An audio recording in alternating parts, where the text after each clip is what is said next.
Greetings and welcome to Channel Otherdoc. I'm Jim. I use he, him pronouns, and this is the first session of our short campaign of Alas for the Awful Sea. This is a game all about venturing in a 19th century vessel to the British Isles and looking in on the many stresses of those places in that period and how it getting it all entangled up with the folklore and the mysteries of the human heart, in addition to many other things. It is a Powered by the Apocalypse game. And as we get ready for this thing, let's go ahead and... This is going to be our session 0. We're going to mostly be just figuring stuff out today. And what we're going to build things up. Usually, because of my planning system is to co-opt all of the players to help me do that. So that's what we're doing this session. So we're going to go around and say hello to everybody and ask them to tell us who they are and who they're going to be playing. And we will start with Britt. Hello. Hi. I'm starting. So my name's Brittany. You can find me on relevant social media as a casual halfling. And I will be playing Orla Rowan today. Yay. Or for next week. At some point. And there is no time after which you created the character that they are not in some way part of you. And so there we are. All right, now let's keep going. Levi, hello. Hi, I'm Levi. Levi Fist 97 because Levi Fist 96 was taken. I will be playing Elias McLean, the captain and kinsman. Awesome. I'm very much looking forward to this also. Now let's go to a new face on this channel. Mishi, hello. Hi, I'm Michi. You can find me on social media as Witty Michi, and I am playing oh my god, Evie Lexpert. Coolness. And another new face on this channel, Speedy, hello. Hello. My name is Speedy. You can find me everywhere as Not So Speedruns on Twitch and Twitter, and I am playing as the old sea dog, Barney Wright. I cannot express how terribly excited I am that someone is playing the old sea dog. It's a very good role. I had to. Someone had to. Yes. And finally, Vivacia, hello. Hello. Thanks for having me again. You can find me on Twitch as Vivacia, on the tweeters as Miss Vivacia. And today I'm going to be playing Miss Lily Martin, the cook and confidant. Excellent. All right. Now, before we dive in here, like we do with most games on this channel, we're going to be using the X card, the N card, and the O card. So if we hit something that's crossing a line for any of us, any of us can type an X in the Zoom video chat or anywhere else, or make an X symbol, and then we'll back up and do something else. If something happens that we're okay having in the game, but we don't want a graphic description of it, we can type an N in the Zoom chat, and we'll fade to black on it or put it behind a veil. So it'll be there, but we won't go into detail. Finally, if we're exploring a topic or area of roleplay that's particularly intense for us, but we want to keep going anyway, we can put an O in the chat to let us know that we're okay and that we're all good to keep piling on the drama. Something else we can do is put an O with a question mark after it when we're moving into a difficult topic, or when we say or we do something and then think, maybe that might have been a little too much. Then everyone else can respond to that with an X, an N, or an O, and just let us know if we're still doing okay. So, let us get into this thing. We're gonna be doing some world buildery here, and so let me bring up me notes. I'm bringing up me notes now. Okay. So I see we've already started because you're replacing my with me. Ah. Go. So let's see. First thing that I just want to do to make sure we're kind of on the same page with this is a little bit regarding the setting. They when they talk about the setting in the book, it is very much a thing where So this is roughly 1830s-ish, and sort of the islands, sort of in the air, in Great Britain, and it's a situation in which these little towns were stricken with poverty.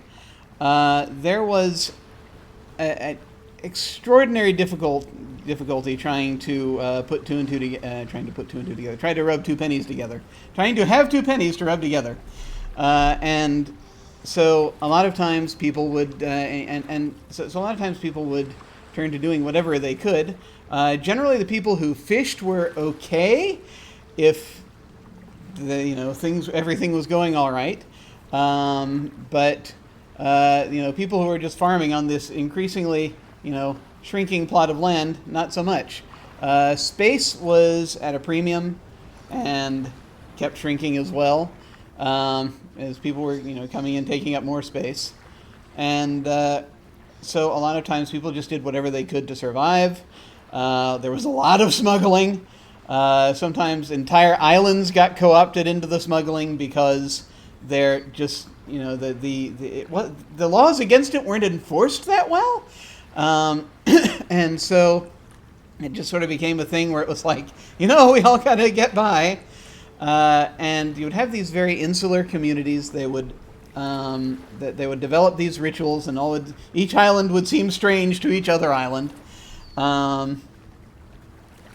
Each town to each other town, sometimes coastal towns and islands.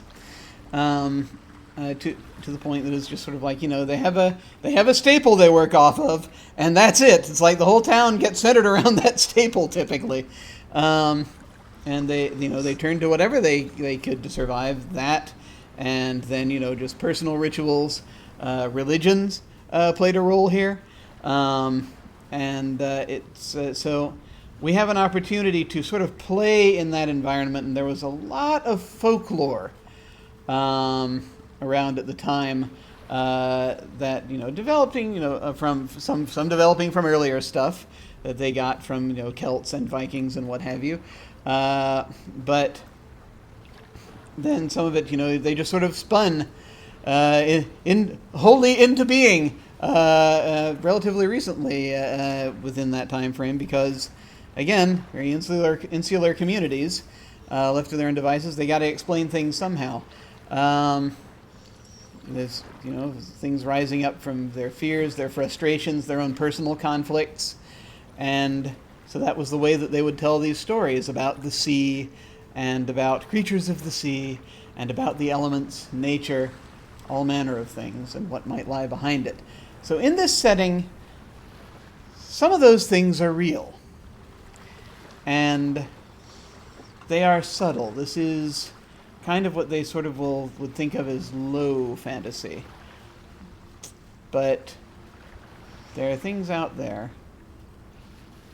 And it's really just sort of that question of, and everyone seems to be in one way or another in touch with the sea. The sea is kind of almost this, it is this living thing that in a way connects everyone and everything. You kind of can tap into it. There's a move in this game to basically find things out from the sea. It's very cool, and anybody can do it. So that said, those are kind of the basics of that I've been able to glean upon my various harvestings of the rules here of the book. I'd like us to go over first the characters in a little more detail. Just kind of talk about them. I may throw questions out. Anyone can throw questions out at any time. Feel free. There are other things that interested you about the setting, incidentally, that you want to talk about. Feel free to interrupt me and just ask about that, because I'm perfectly good with that. Or say a thing. I'm perfectly fine with that. This is session 0. We're cool. But I'm going to go ahead and go around, same order that I introduced folks in, and ask folks to get a little more in detail about their characters and sort of maybe thoughts about them, and various other things. So we're going to go back to Brittany. And so you're playing Orla. Could you say the name for me again so that I don't mispronounce it? Orla Rowan. Orla Rowan. Okay. Tell us a little bit about Orla. Quick first question. Are we starting more on a ship, or are we starting on these islands? So the exact timing is I don't know yet, actually, for certain. You all will have been on a ship, so you all will know each other. We're not going to roleplay through your having met each other. You're already going to have established relationships with each other. You're going to have established relationships with people on these islands.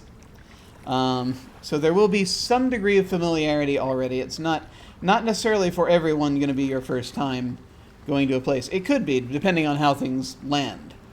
Okay. So it'll just sort of, I kind of want to see where the curve of these of things go and what sort of stories it looks like we want to tell, and that'll inform me as we get between sessions as to precisely which, if we're starting on the boat or if we're starting on the land. Sorry if that was a non-answer. No, it was good. Yeah, so what would you like to tell us about Orla, just in general, first? So it would seem that Orla simply showed up on the ship one day. The word sort of went that she was a battlefield nurse back in Scotland. And at a certain port, they had need for a surgeon. She hopped on and just kind of wound up staying. There's some dark rumors about her, mostly that, sometimes you're out at sea and someone is just past saving. And she's known for sort of, possibly putting people out of their misery if it seems that that's what's going to happen. Bodies don't always make it to a funeral. Because sometimes it's a sickness that you don't want to spread, all very legitimate. This has nothing to do with the fact that her playbook is the creature. Completely unrelated. Nothing to do with that. Nothing at all. No, this is, very, very legitimate. All in the medical license. That's right.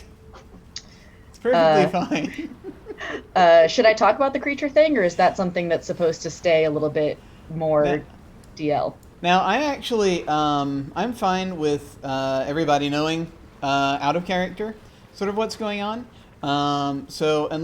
The exception that I am fond of most for that is if the player wants to hold back on it for dramatic purposes. I'm fine there too.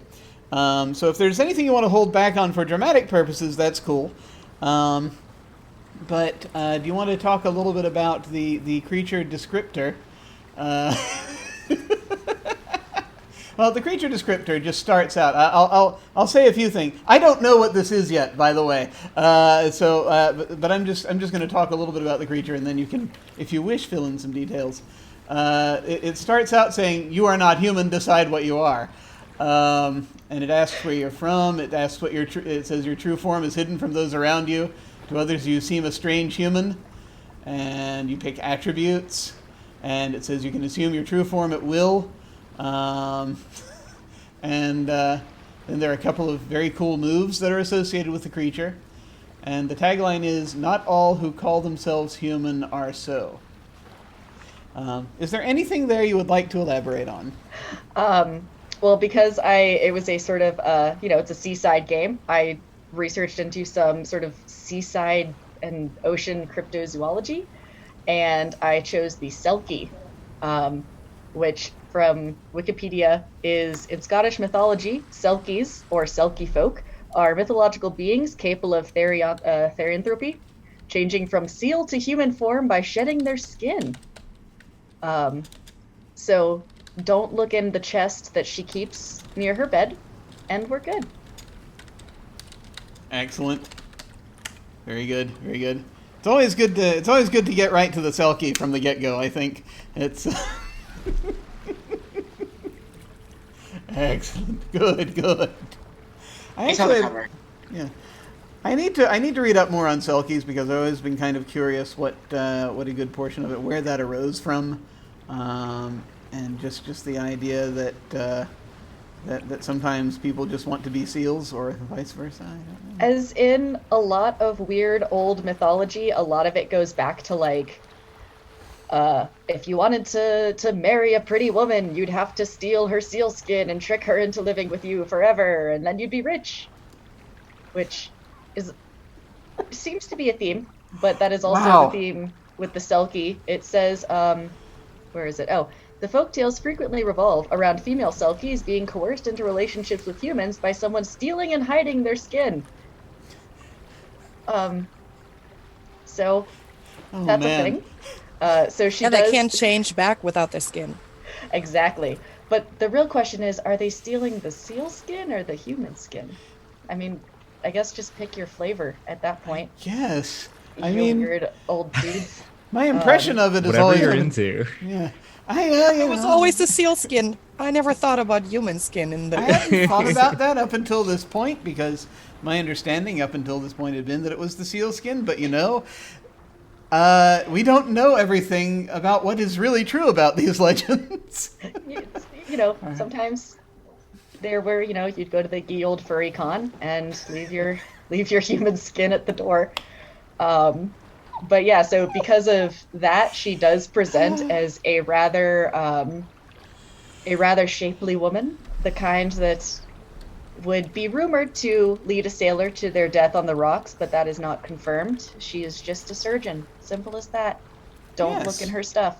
No. So let's talk about the surgery for a moment. The surgeon playbook has this paragraph associated with it that I'm trying desperately to zoom in on. Not every man could saw the limb off a gangrenous sailor subdued with only half a bottle of rum, but that happens to be one of your key talents. Sore, scab, flu, or itch, you combat them all by poultice or scalpel. Moreover, and much to your own surprise, most of the people you treat even seem to get better. You wouldn't say you're fond of helping people, but you do like the smug feeling of having saved most of the crew's lives. She's very cheery about it as well. So, you know, if you want to get your legs sawed off and have a smile doing it, she's the one to go to. Excellent. How long has Orla been a surgeon? I wonder. That answer is not forthcoming. Okay, good to know. Good to know. I mean, you know, it's okay if you want to, if you got your MD in SEAL school, it's perfectly fine. But that's glorious.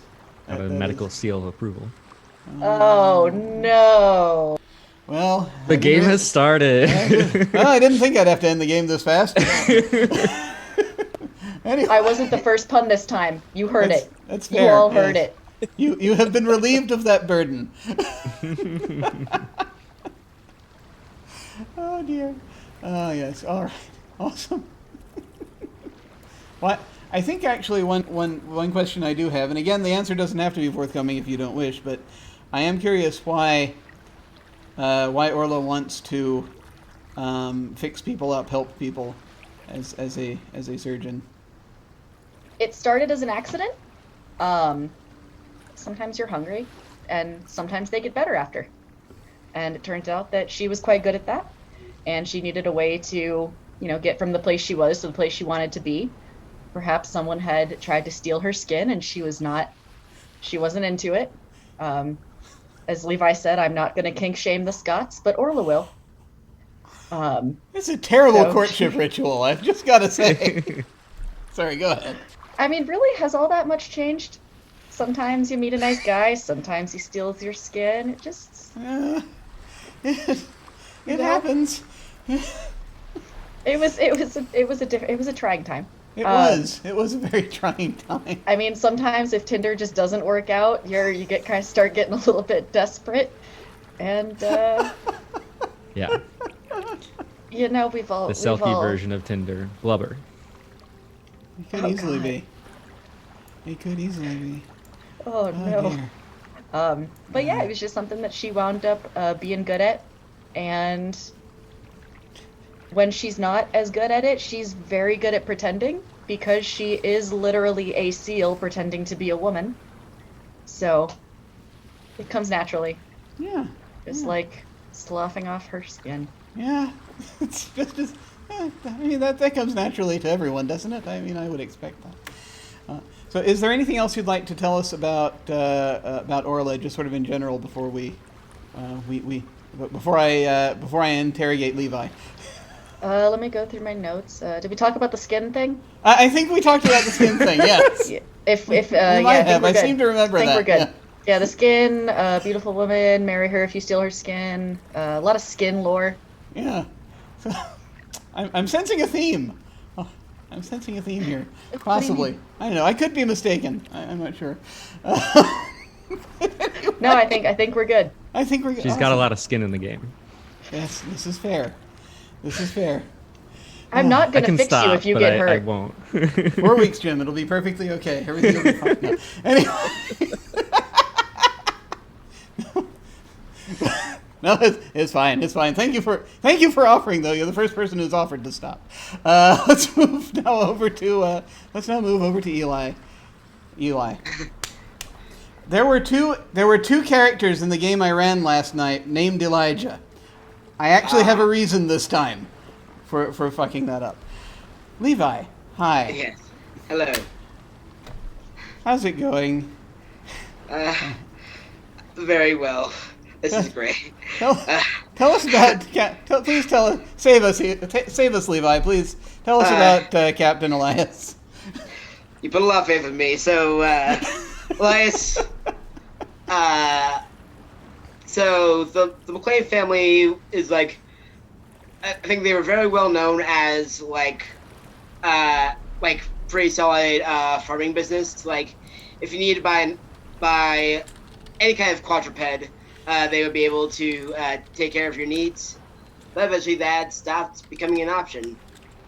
And after his father's death, Elias took what little money he had, worked on some ships for a few years, managed to save up for this new ship, and then started bringing on some crew that he's met along the way. Okay, cool. So he's so this is just sort of bouncing back, basically. Yeah. Cool. What kinds of pets were they that your family? Mostly oxen, cattle, fair bit of horses. Cool. Those are the most of it. Okay. So they bred and sold the. Okay, cool. Yeah. So animal husbandry. Cool. All right. Excellent. Where was I? Sorry, I'm still recovering from the the sealskin thing. Anyway, so you're so he's the we don't have to do this in any particular order. You're the captain of this vessel. According to the captain, it is a truth known throughout the ages that the captain always goes down with the ship. Usually this means physically, but in the rare instances you don't sink, your reputation and finances will. This ship is your life, your livelihood, and your home. As for the crew, you've come to view them as an odd combination of family and human workhorses in need of firm but skilled handling. Is there anything else you wanted to tell us about how you're tackling the captain playbook? Not particularly. It's mostly what it says on the tin. Just trying to make sure everyone's doing the best they can, and that everyone has their own needs taken care of. Even though the captain's pay is well off, as the game says, like, most of it goes to what little family he has left in his sister or her family. Okay, cool. So is she's on the mainland? Yeah, somewhere thinking back in Ireland. Okay. Cool.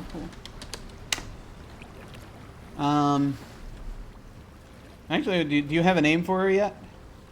I am in the process of finding Okay, yeah. one. All right, no problem. No problem. We don't have to have the names for everybody yet. Let's go with Fiona. Okay. Excellent. All right. And so actually, and this is I'm going to make a point here briefly before I ask this question.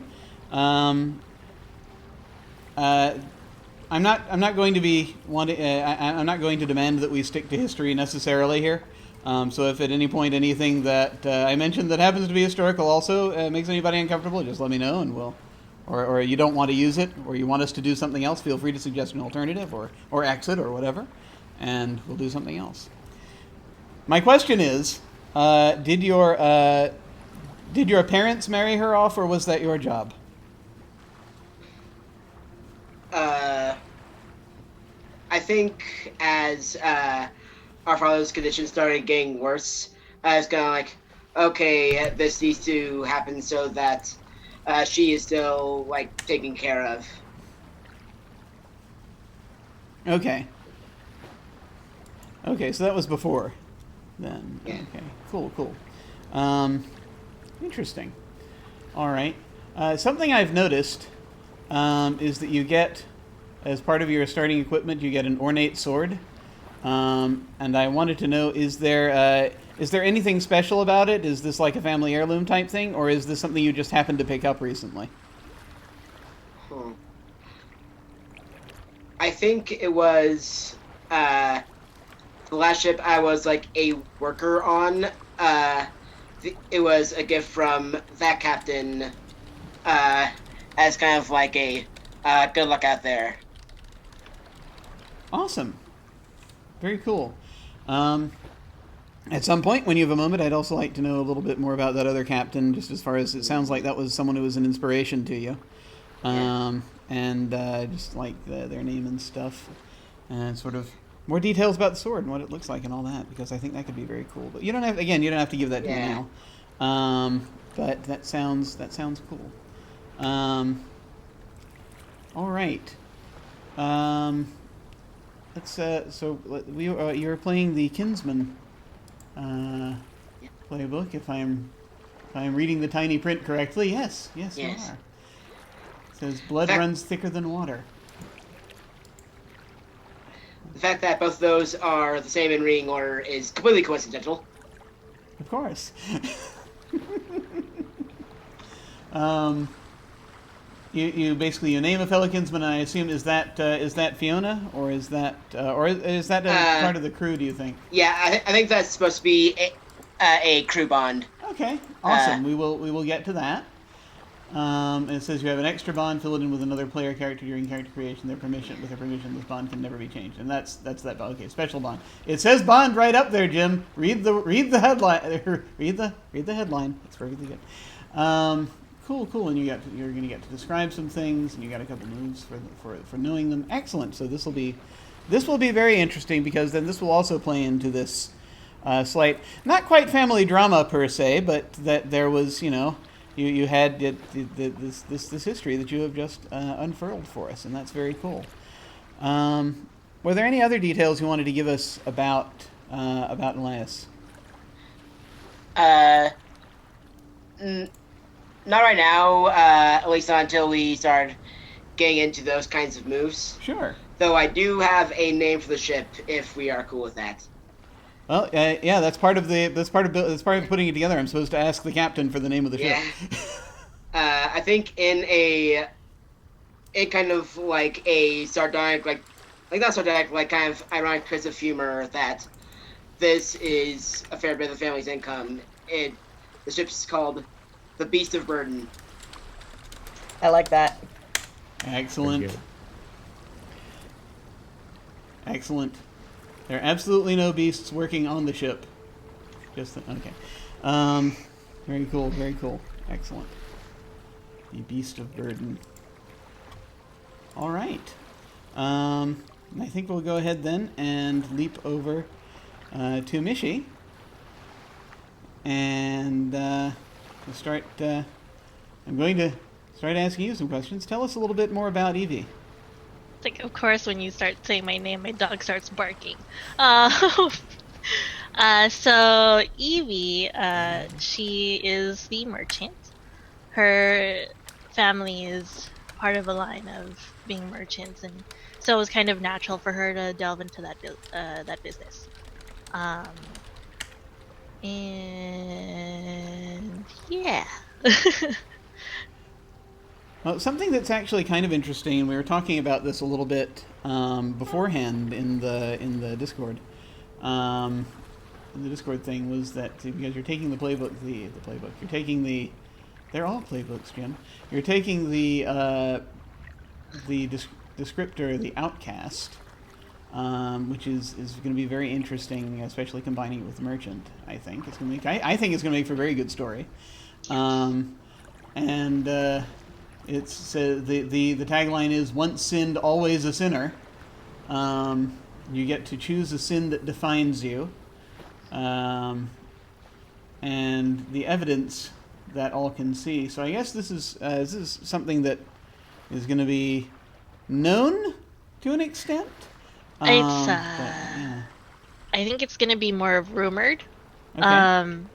Because a little bit of background story. Her father started losing his mind. And she had a lover, and he, something mysterious happened to her lover.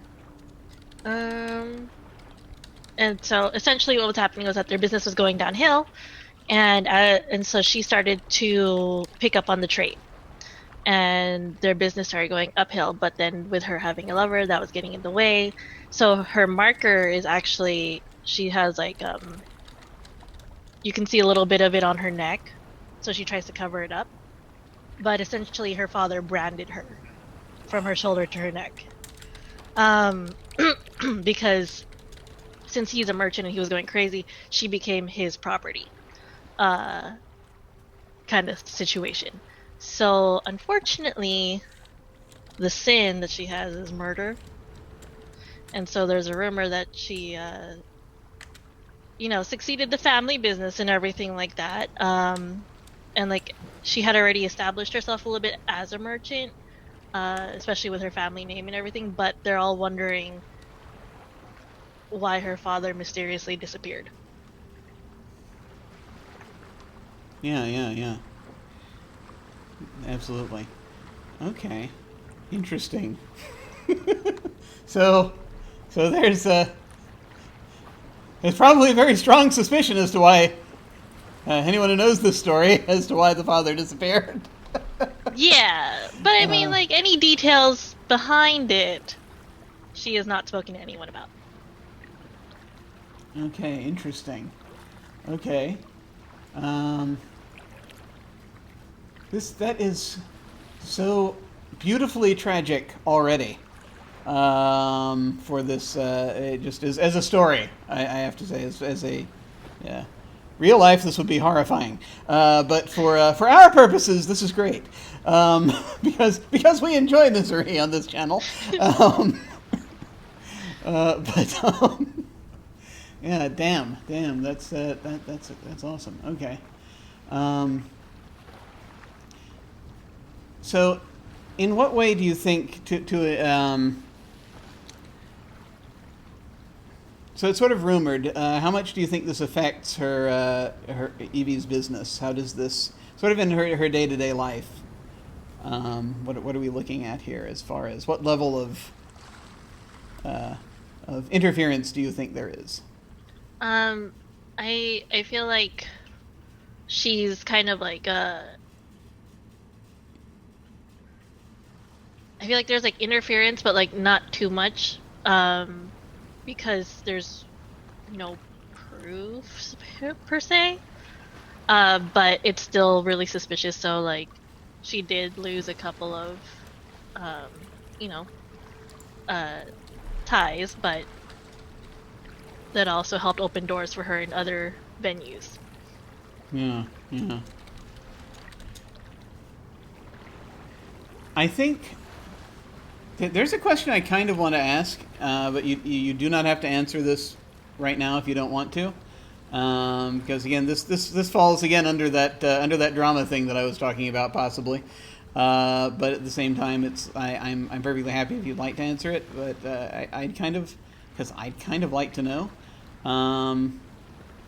that if something happened to Evie's lover. Did he disappear? He disappeared, but it wasn't because of her. Okay.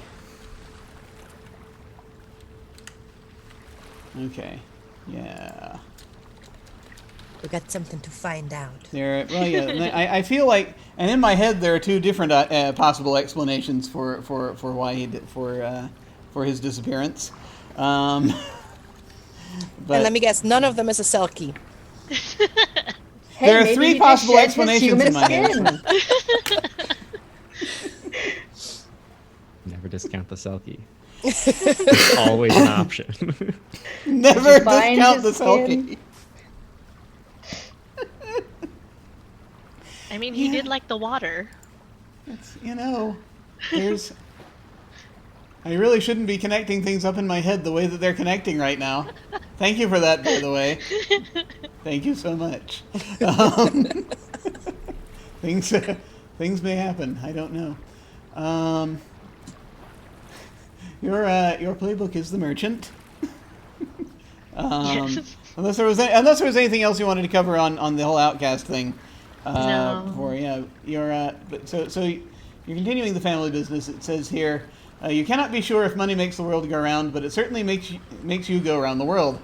From the spice-drenched east to the fertile New World, and back to the gloomy shores of Scotland, you've traveled as far as the map is marked to do the deals that need be done. In the process, you've overcome seasickness, become an expert on numerous commodities, and piled up a pleasant stash of gold, which you take special care to keep from the grasp of any errant sailors. I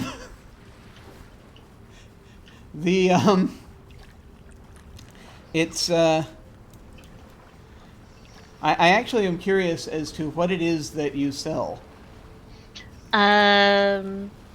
So she sells mainly two things. Herbs for like tea and other stuff. And she may or may not sell some weapons. You never know. You never know these things. Yeah. Whether or not weapons, it could happen. One never knows. I think the big question is, does the crew know? Those people who might perhaps be transporting these hypothetical weapons. That's up to the captain.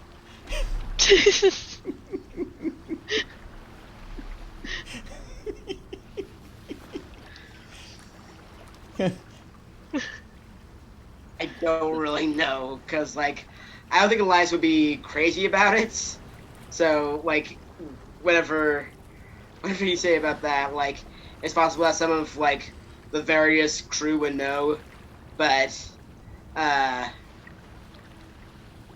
if Elias knows about it, it's not something that he would be proud of. I mean, Elias also has a whole fucking seal on his crew and might not be aware, so maybe he's just not the most observant. My brains is 0, so... Well, I mean, that's average. It's not in the negatives. Would trading in weapons be illegal at this time? That's a good question. That's a very good question. I'm going to have to do a little more research into that to be certain, but I'm sure that there was a black market for them to an extent, because there were cases a lot of times in which when the authorities would put out certain restrictions that a lot of these local townsfolk did not agree with because it was their livelihood. A lot of times they'd get together and rebel, and they would put said authorities to the blade if at all possible. There were riots. They were very disruptive. You had Luddites all over the freaking place as people were slowly replaced by machines in some of their jobs. Manufacturing, that was happening a lot. It could also be said that in certain conflicts, you would only be allowed to make and sell weapons to a certain side, and that would, in essence, cut your revenue in half. Yeah. So if you were trying to double that revenue in the face of conflict, you could be smuggling it to, sort of playing both fields. Yeah, there's always that. And so, and also, Popo's in chat. Hi, has reminded us that, yes, in certain ports, basically port authorities could, could sort of enforce whatever they desired. It's going to vary even from port to port. So, you could easily possibly be selling weapons on the side, in some places illegal, in some places not. I don't know how they are. I don't know how legal the weapons are in the Seal Kingdom, but that's to be explored. Extremely legal. Way. Yes, they're extremely All legal. bets are off in the Seal Kingdom. They have the greatest weapon down there. It's called Rust. But What happens in the Seal Kingdom? Yeah, goes on the internet. But anyway, but up until then, it's perfectly secret. But yeah, no, that totally makes sense. Possibly sells weapons. Okay, cool. Yeah, I'm gonna need to look into some of these things. Did you have anything in particular in mind that you were selling that you were possibly not selling weapon-wise, or do we still sort of define that between now and then, or what? So it would be for the less fortunate, essentially, that she would be selling that to, kind of thing. Just to try and even the odds is her mentality. Okay. So I'm feeling possibly guns, possibly gunpowder. And herbs. And herbs. Also herbs. She likes tea, Everyone likes tea. I am Now, curious when a little bit also about the herbs. A little So bit. am I. Because there are a couple of different things. There are a couple. Now, of course, one always has, the necessary things like, the basil, things of that nature. But then I'm curious about the herbs of happiness. And then there's also lore. There's folklore surrounding certain herbs that are used in different ritual practices. And so I'm wondering if you go into either of those categories. So there'd be like tea herbs and medicinal herbs, and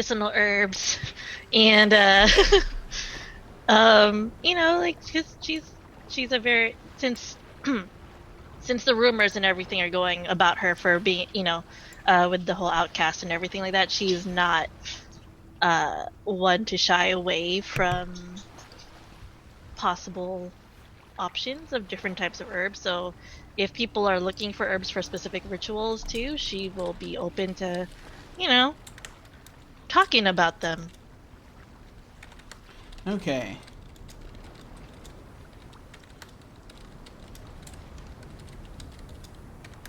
Excellent. Cool.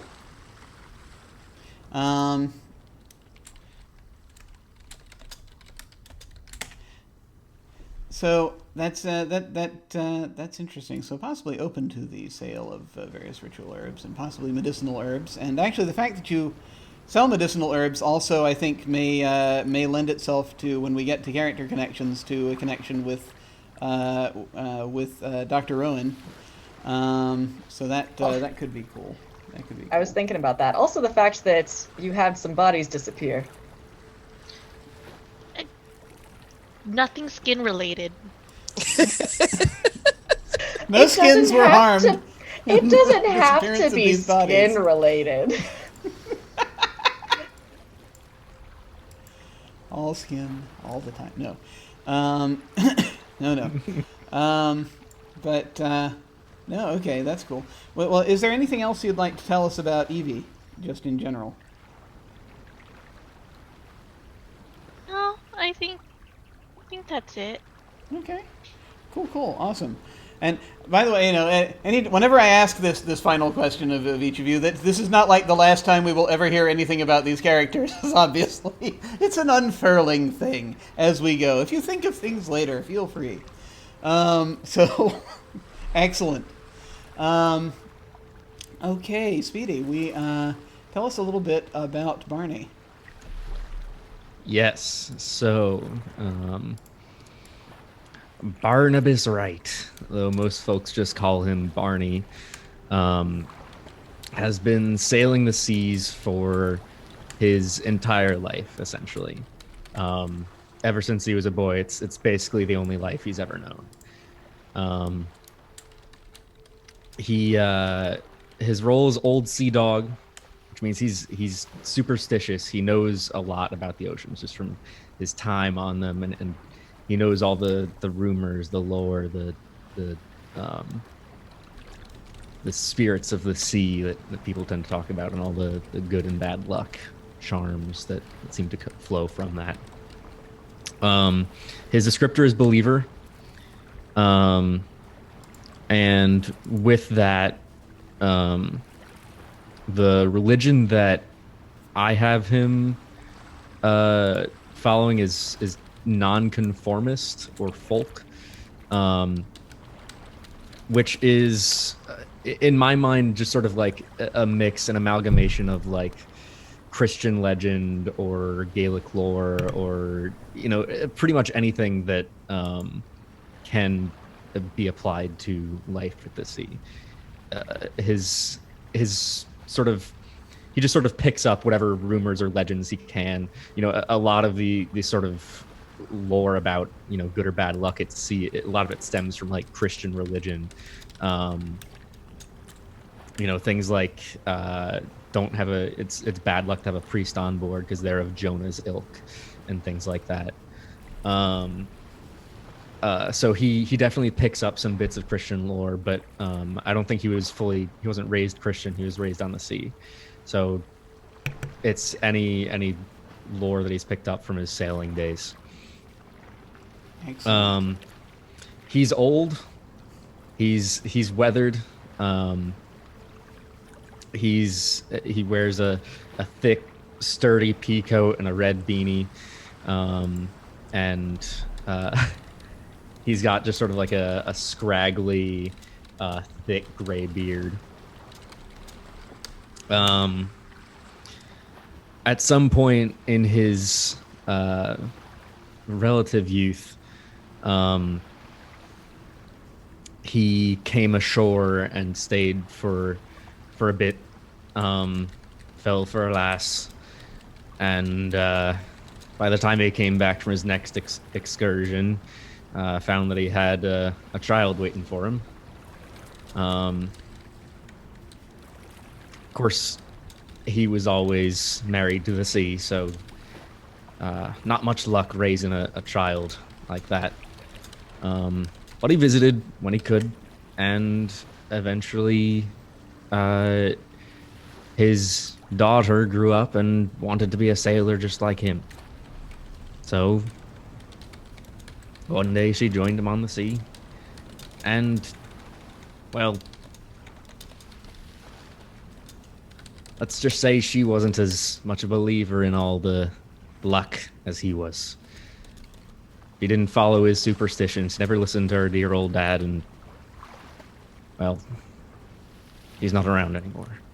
Oh.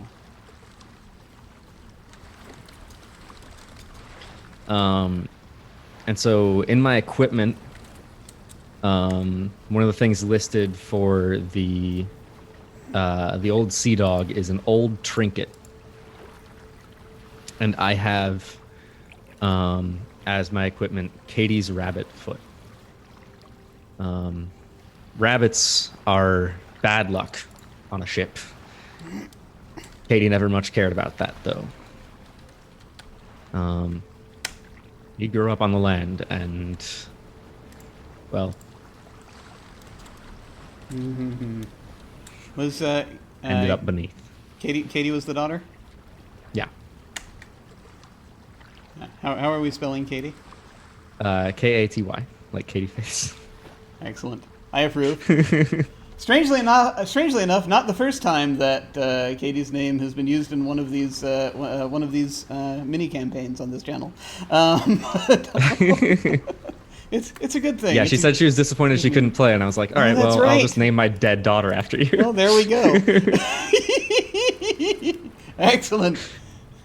Katie, if you're watching this at some time in the future, you're welcome.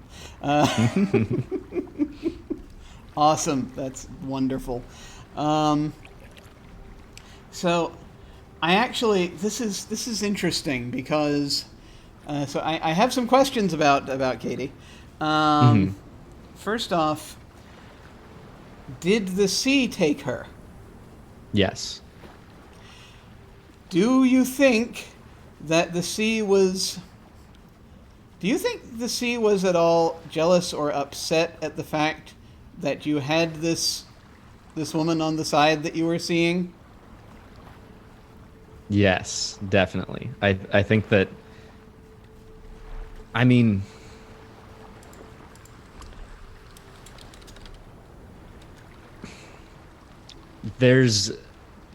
we can choose to play with this lore or not, but you know, there's always been superstition that it's bad luck to have a woman on a ship. I don't think Barney ever really believed that, but certainly there are sailors who do, and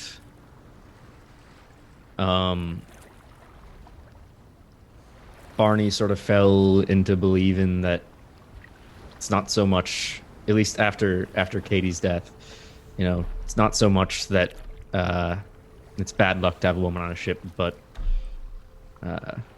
it's bad luck for a woman. Interesting. Yeah.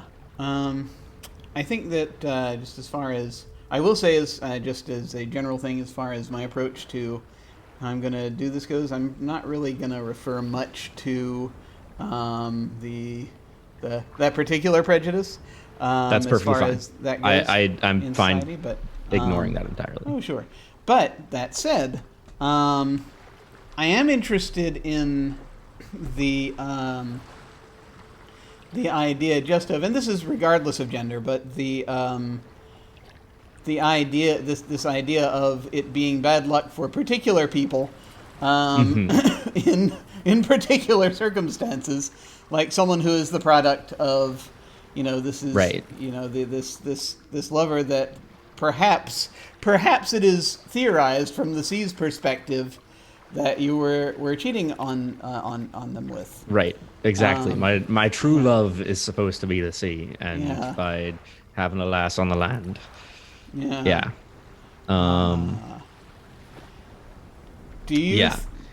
Go ahead. And the fact that I still sort of carry this rabbit's foot is sort of a reminder of it's bad luck that I'm carrying it with me, and it's something that I willfully ignore for the sake of that memory in some ways, and in part as like a challenge, an FU to the sea that took my daughter. How dare you? How dare you bring the fruit of your cheating into our reach? I know. I have to wonder then, okay, so I'm assuming the sea has not forgiven you at this point then. Probably not. I still follow all the other superstitions, and I encourage everyone else to do the same. But, you know, it's more of a, I'm old enough, I'm ready to die at this point, and if the sea takes me, the sea takes me. I'm supposed to belong to her anyways, and if my daughter's down in Davy Jones, then damn, I'll see her there. We strongly support old men ready to die on this channel. Excellent. Good. Okay. Okay. Very cool, man. I love this. I love this so much. Let me see. Was there anything else I wanted to ask about this? Let's see. You're playing the old sea dog, which I mean, you've done a beautiful job of describing basically everything that I was probably going to ask about. Let's see. The old sea dog. Many a year ago, before you were a sailor. Actually, you're not really sure what you did before you left for the sea. You were barely past a child when you served aboard your first ship. Now, having been seen hundreds of storms and survived only by the sea's good grace, you are a wealth of knowledge and superstition. What you've seen from vessels' decks, many men would not think real. You've stared at the sea so long, you can read its very moods and emotions, and you're fairly sure it is staring back. I think that's it's doing more than staring back. I feel at this point.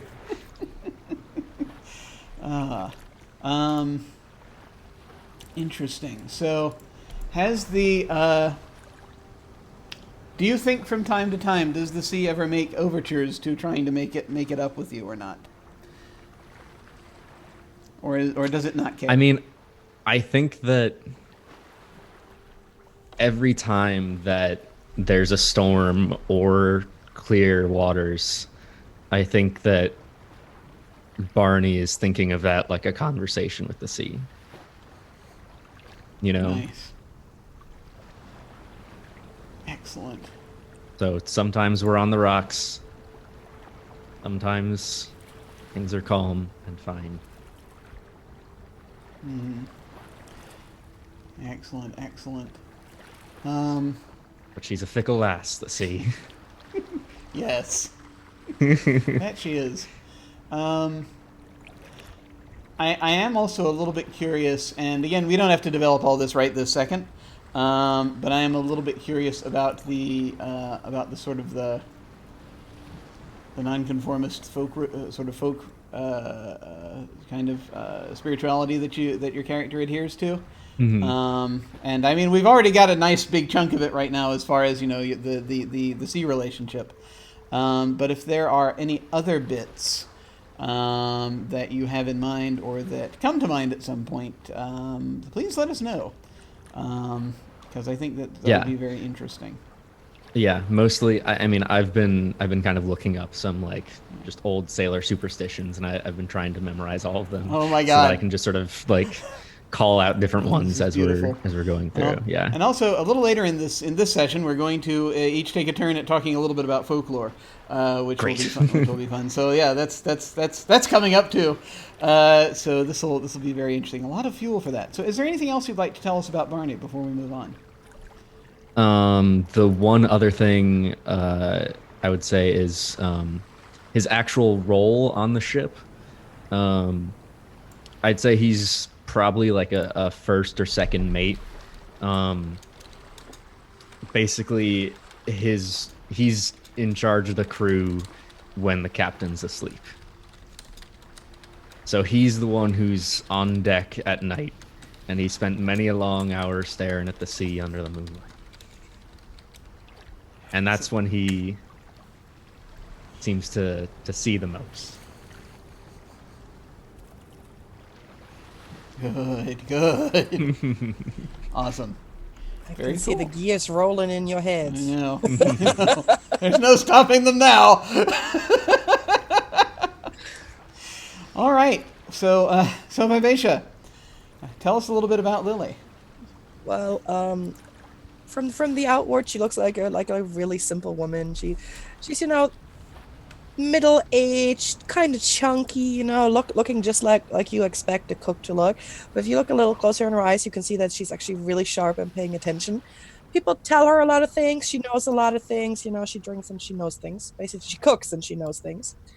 The way I'm thinking about it is that she's a widow, and that her husband was a sailor, and when he passed away, she had to make a living. And that she also kind of enjoys having that power in the kitchen. She decides who gets the good food and who gets the crappy food. And if you annoy her, you probably, get the rolling pin. Almost fear the wrath of the rolling pin. Mm-hmm. Excellent. Let's see. So, about how long do you think? How long ago did your husband pass away? Do you think? Well, I would say, probably like 5 years, enough to feel strong and established in what she's doing right now. Yeah. So, and he was a sailor before, so she was used to making do on her own when he wasn't there. And I think she enjoys now being the one who leaves instead of being the one who has to stay behind. I have a couple more questions. Your husband passed away. Did your husband pass away at sea, or was it something else? Well, he just didn't come back from a voyage, as the Didn't come back ship from a doesn't come back at all. Ship didn't come back. None of them came back. All right.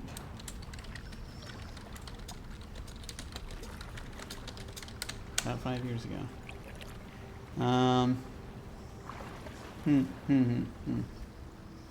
Yeah, she probably I'm got going to got circle this back job to because she something. knew other sailors through him because he was a sailor all of his life. Yeah, definitely. They probably came around the house from time to time, whenever he was in port, that kind of, whenever he was home. Yep. And she's a pretty good cook, so. This is good. About how old do you think is Lily? I'm thinking she is at the end of her 30s. Okay. Especially at that time, that's already pretty far ahead, Okay. Good. Also, she's pretty clumsy. She has never really found her sea legs. She might be cooking, but don't get in her way. You might get get the cleaver or something because she's not quite sure, which direction. Everything's always in the way. She keeps getting caught on stuff. And she will blame it on you. If you're in the way, she will blame it on you. I feel like half of Orla's patients are actually just Lily's assistants. You can't get good help for nothing here. I know, right? What the heck? They're all missing fingers. Well, Yeah, I yeah. actually did pick, in the bonds, I actually did pick, I always put a little something extra in Orla's food. So maybe I know more than others do. Maybe. That's going to be very The more his interesting. fingers. See, and that was even before I knew what she was. I just randomly picked the names. Oh, so okay. Yeah. Why yeah, is she well, always serving raw fish? these things, it's a delicacy in the East. Try it. Okay, I can contain this question no longer because it's occasionally I will link things up, and I don't want to forget. I just want to find out if this is a link or not a link.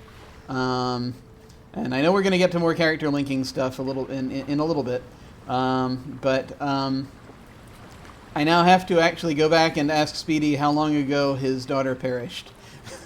How long ago did Katie perish? All right.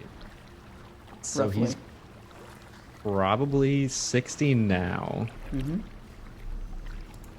She probably would have been born when he was like, I don't know, In his 20s? 25, yeah, something Okay. like that. And then died, I want to say, like at the age of 19. Okay, Like, all right. not So long then, after she set sail. So it's, So 20 20 plus years ago.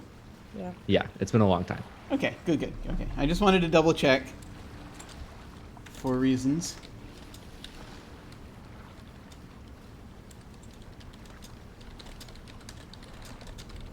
Awesome. Okay, I'm creating a timeline of death in my head. So many people here have dead people, and I'm just sort of like linking up the timing and just sort of figuring some things out. We all just have dead people. It's a Yeah. great way of putting it. It Yeah. is. Everyone has dead people in some way or another. That's right. Excellent. So, so let's see. So Lily is the confidant. Yes. Whose tagline is "We all have secrets." And so you collect secrets. Yeah, I'm thinking most of the time people don't realize how sharp she is because she talks a lot. She also listens a lot, and she just doesn't look like a very sharp or dangerous person. Yeah, kind of the tough love, aunt that you might find. Yeah, yeah.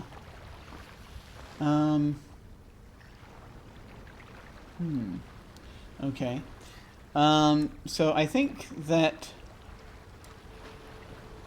we're going to probably start out with you knowing something that is going to be perhaps a thing, some secret or other about someone. And this is a thing that we can forge together as we are having this conversation. But this is Plenty secrets to be had already. Yes. And I mean, we've already got some that are floating around, but we can also create even more. That is the glory of these. I do enjoy a tangled story web. There's going to be. I think we'll talk a little bit more about that when we get to the bonds. But that's something to keep in mind that's coming up. Let's see. You're the cook. Do you have a specialty? Like a signature dish? Stew. I was gonna say stew. Mystery stew. Because you don't know what's in it, and I ain't never gonna tell. But you always ask for seconds. Okay, and it is actually good. That's the other question. You're actually a very good cook. Yes. Yes. Excellent. Cool. The stew of mystery. It's an oracular thing, really, sometimes. If you have enough of the stew, you can see the future. No, wait, that's something else. That's only if you've been hitting the medicinal herbs. Probably. That's herbs what makes are also it good. important for the stew, I would expect. I have a stash of special herbs, and I ain't going to share, so... And you got to get them from somewhere. I have to get them from somewhere. Yeah. So that's interesting how that works. The cook. The stomach is the way to a sailor's heart, and more importantly, it's also the way to their loyalty, their coin, and their secrets. You didn't pick the job by accident, nor did your culinary passion inspire you to choose a life as a ship's cook. You're in this role for the sheer power it provides. Sure, when you're 2 days from land, you're at the bottom of the heap, but after 2 months, sailors are tripping over themselves to do your bidding. And if one objects, let's just say there'll be a nice surprise waiting for them in tonight's dinner. Oh dear. And you have a butcher's cleaver. What more could a person want? And apparently you have a secret store of choice herbs and exotic spices. Mm-hmm. Any thoughts on where you might have, and more specifically, where some of these spices come from, or what some of their properties are? Anything interesting or unusual there that you'd care to? Well, I'm thinking, I definitely one of them will be something that's not very nice. I'm quite sure I have something that will give somebody explosive diarrhea if they piss me off. And I probably got that stuff from Evie because, she knows how it is if that's the only way you can fight back and even the odds. So you have an array of vengeance spices. That's good to know. It's like, yeah, but also some that are just these that you can't pinpoint. It's like kind of like when you're making mashed potatoes and you put a little bit of nutmeg in it. Nobody knows what it is, but it just gives that deeper flavor. Yes. Ground mustard works the same way. It's like just this little bit that's not common, but suddenly you're like. Yeah, and it allows the mind control spell to take effect, which is always nice. That's also good. But not that I think that necessarily of mustard. I do think it's like nutmeg, but that's an before the tip jar comes around, right? Yeah, right. Yeah, totally. Excellent. Cool. Let's see. And I guess, what is it that keeps you on the Beast of Burden?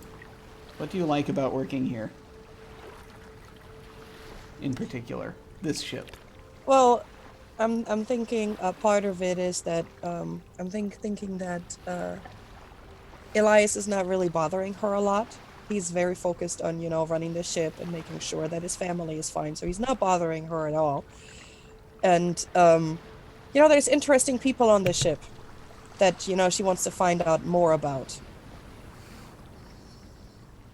All right, cool. Yeah, I expect then that there's enough turnover.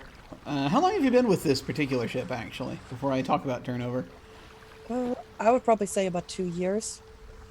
Okay. I'd say you probably witnessed enough turnover in the crew that it's, you have enough new people coming on as they're transporting various things.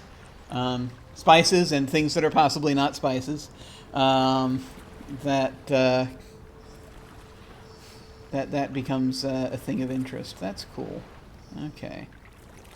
All right.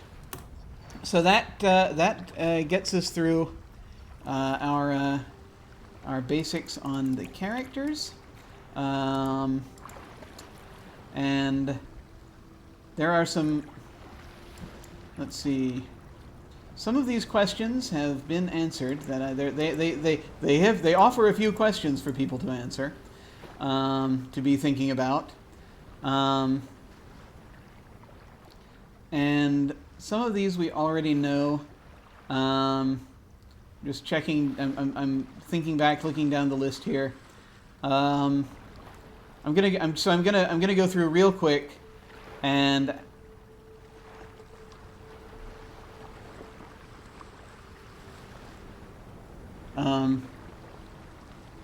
yeah. It's okay. Everything is fine. I think, however, before we do that, then we just in case we're having technical difficulties of some kind, and it's about time anyway, why don't we go ahead and take a break, and we will be back in a few minutes. We'll see you shortly.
we have returned, and now let us continue on discussing these characters. I have a few more minor questions to just go through, some of which have been kind of answered already, some of which haven't been answered for a few characters, and so I'm just going to go through those real quick, and we'll see kind of where we land.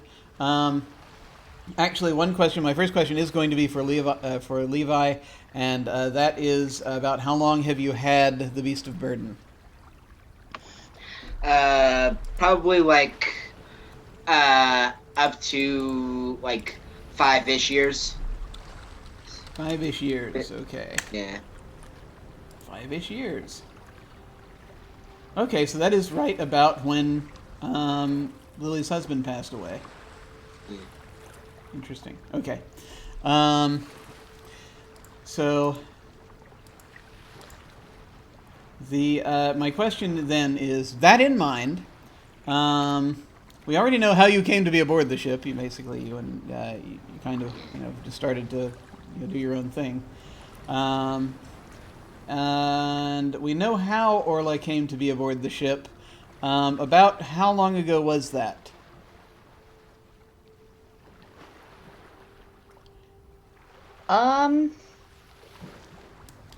That. I'm not quite sure. Probably, I'll say about 8 years. And I might change that depending on if there are bonds with the other characters based on the past things. Okay, so you actually were on board this ship before Elias was the captain. That explains why I hired this strange surgeon. She came with the ship. Yeah, totally. She came with the ship. She's just kind of a staple. Wait, so was it named the Beast of Burden before you got it then, or did you change the name? Probably. It's very possible that I changed it. I'm sure that's a thing that could be done. Yeah. Oh, that's bad luck. Orla got very nervous when it was renamed to a name with Beast in it.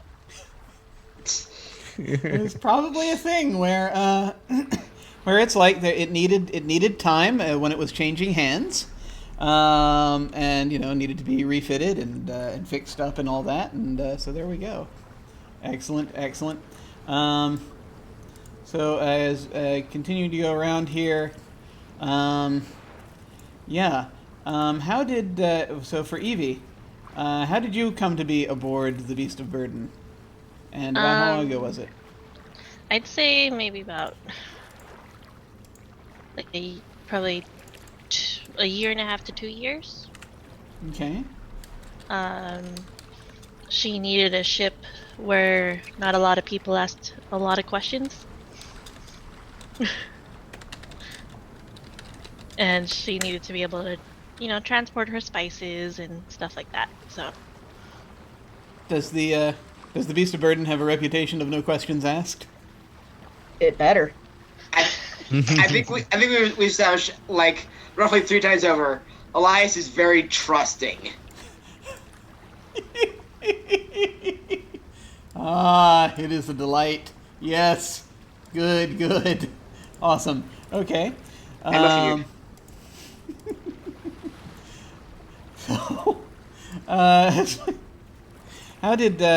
So, how did Barney come to be aboard the Beast of Burden specifically? Barney came with the ship too, I'd say. He's bounced from ship to ship for most of his life. He's probably sailed on about 4 different ships. I would say that when the old captain died and Eli took over, Barney was asked to be the captain, but he turned it down. No interest in being in charge of a ship. No interest in being awake during the day. Interesting. I'm wondering if there's any connection between... No, there probably isn't. There might be. I'm just trying... I'm sort of slotting things into place. I'm guessing then that whoever... Yeah. So Elias is now probably has has got the ship either on. You know, he took a loan out or something, right? Is that kind of what we're looking at for? Yeah, that definitely makes sense. Like some, like mainland company, it is the like on paper owner, Okay, and so or like has it as collateral or something. and so I think there must have been a point at which there was a decision, like 5 years ago, when they were either going to sell the ship or they were going to hand it over to Barney, or at least someone else was going to own it and have Barney run it for them. Barney said no, so they then sold the ship to Elias. Does that make sense? Yeah. Yeah, Okay. something like that. So, I would say also, like, Barney has saved up money for a very long time and, like, probably could have afforded to buy the ship if he had wanted to. But he just has no interest in that. yeah. Maybe it was like the A old sh- captain's spouse or something like that. Yeah, Maybe that Something owns the like ship that. and sold it to Elias. yeah. Okay. Something like that, like the. Yeah. Yeah, they say there. Okay. Yeah, we don't need to get into the weeds or anything with it, but I was Yeah. just I kind of wanted it sort of Yeah. straight in my head because that then affects what your relationships are now. And so that I just wanted to Right. kind of get that in my head. Cool, awesome. I would also guess that the previous captain was operated on by our wonderful surgeon at some point, And it had nothing to do with his death. and Barney definitely believes that. Oh my goodness. Yeah, there's gonna definitely be. Yeah. I feel like there are going to be issues carried over from, like, the previous captain dying. Do you think. And again, I'm not trying. Now, first, by me suggesting this doesn't mean you have to take this suggestion. But I wonder if Barney thinks that, well, that in some way that the. Was the death of the previous captain in any way his fault because of the sea being pissed at him, or was it more, or did the captain just make a bad decision, or what do we think happened? Oh, I mean, I would definitely. The captain would have had to have been injured to have wound up on Orla's operating table. Yeah. So he wasn't, thrown overboard or anything Yeah. like that. He was helping out in the kitchen. He was helping out in the It was kitchen. the bad luck bananas. Could've been the bananas. Yeah, I mean, I could definitely see it being that it happened in some sort of storm, and part of the mast fell down, or he got caught in a rope and swung around. Yeah. Some kind of Hurt. freak accident. Yeah. Yeah. If that's what it was. And I That's what we believe. I knew that captain for some time, and I don't think the sea would do that to him. He's been a good man. Excellent. We're going to probably need to name that captain at some point soon. And sorry to once Elijah. again, I said I wasn't going to diverge, but I see potential trauma, and I just have to burrow for it. It's right there. So yeah, we'll probably try to figure that out. So just to confirm, so Lily's husband passed away about 5 years ago, and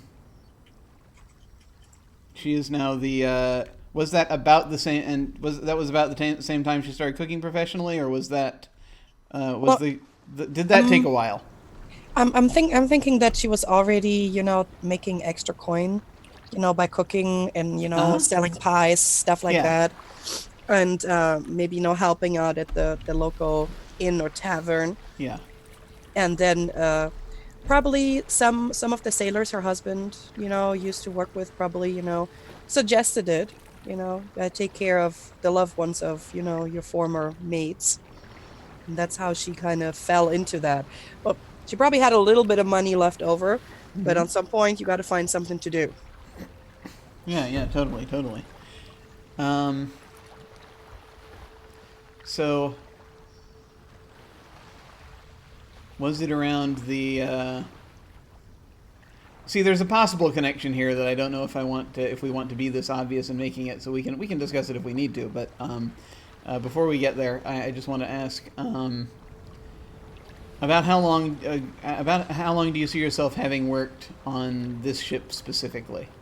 I think we said 2 years. About 2 years. Okay, that's right. All right. So I wasn't there when the old captain died. Yeah. I only knew Elias as the captain. Yeah.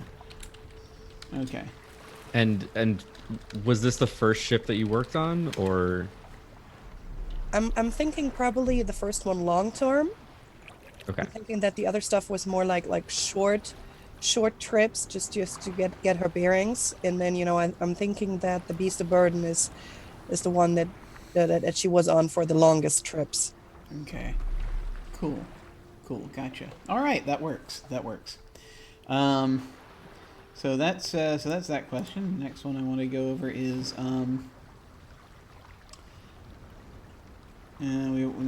we pretty much we have how did you come to be character role. We've already got all that for everybody. One tiny thing I guess I'm gonna want to solidify a little bit, just to have it, and this is really up to Elias. Did you make Barney the first or second mate? Or third mate? I can actually kind of, not to dive right into the bonds, but one of them is you got your eye on blank for first mate, whether or not they agree.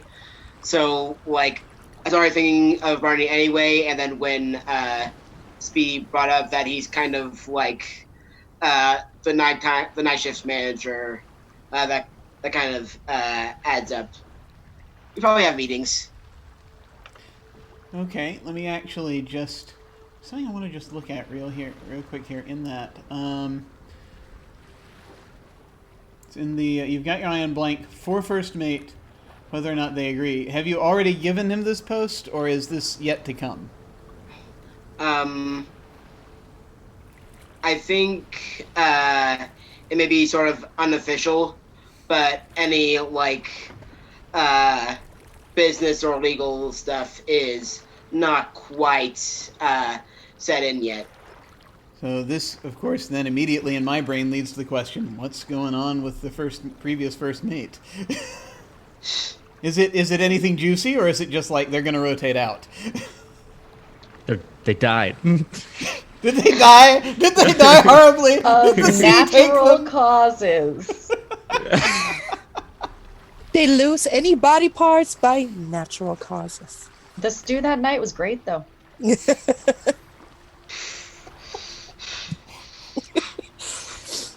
I mean, we could say that he died, and that Barney hasn't officially taken up the post, but it's kind of doing the job. Yeah. He could also be alive. I don't know. That's just my immediate go-to. Well, where is this person? Well, they're probably dead. I mean, I'll never Like- turn down The 1800s.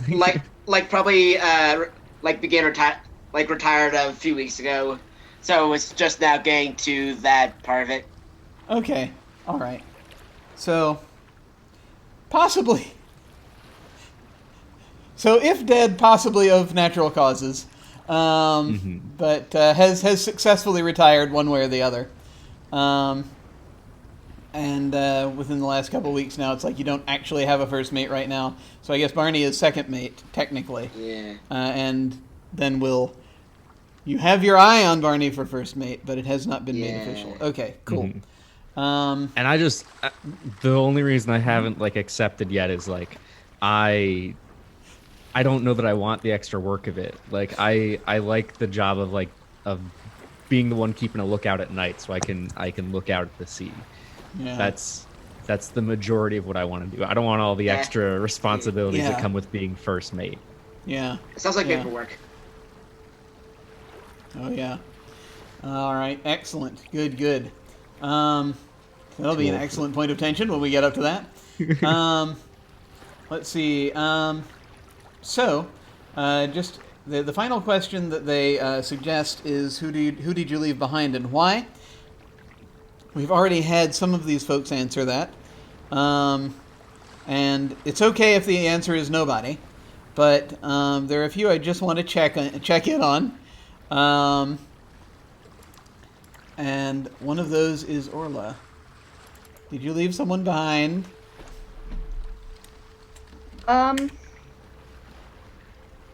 It seems like the sort of lore of the Selkie is that they spend some time on land and they return to the sea. They spend some time on land, they return to the sea. So I think that she's always leaving someone behind, and in that sense, it's become such a non-entity in her life. But maybe every once in a while, there's some seals that swim too close to the boat, and they seem to recognize her.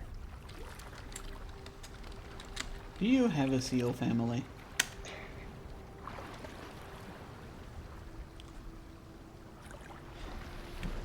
Perhaps. Do you have like a bunch of men who always fall in love with you on the shore? Oh yeah. I'm sure that there are all manner of folks that, well, I mean, that's kind of, I think, that's kind of Orla's thing, to an extent, is that people are attracted to her. They want my skin. Yeah. And she just wants to heal people. Clearly, that's what's going on. I just want to seal people. Gives me a moment. I have to read a death haiku and jab this into my heart. No. Hang on.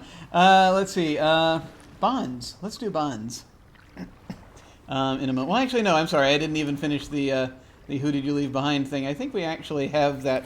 I think we've got pretty much enough from everybody, because we know in Elias's case that's his sister. We know things that tragically happened recently for Lily, and less recently for Barney. I don't know, but has Evie left someone behind? No. Everyone's either, disappeared or passed away. Left a trail of bodies behind. Yeah, I feel like that's a thing. Yeah, absolutely. Girl, Like- same. just, it just happens. All right. No, that's cool. We can. Okay, let's go ahead and do bonds then. Finally, let's. Do that. I would also say Barney has sort of left behind Mm-hmm. the woman who was the mother of Katie. His second I would- wife. Yeah, like we never got married, but I mean, I saw her the whole time while Katie was growing up, and until the time that Katie died, I would continue to visit her when I was on land at that port. After Katie died, I never went back, and I have been too ashamed to tell her. Oh dear. Okay. Let me know if you have a name for Katie's mother. I want to say Brandy, because she's a fine girl. There we go. All right. So I'm gonna go through and we're gonna do some bonds now. You each get. You need to do like at least 2 to 3 of the ones that are on your sheet, if at all possible. Or if you don't like any of those there, you can create new ones. And we'll just go around and we'll start with one and then do a second one if it. Well, first of all,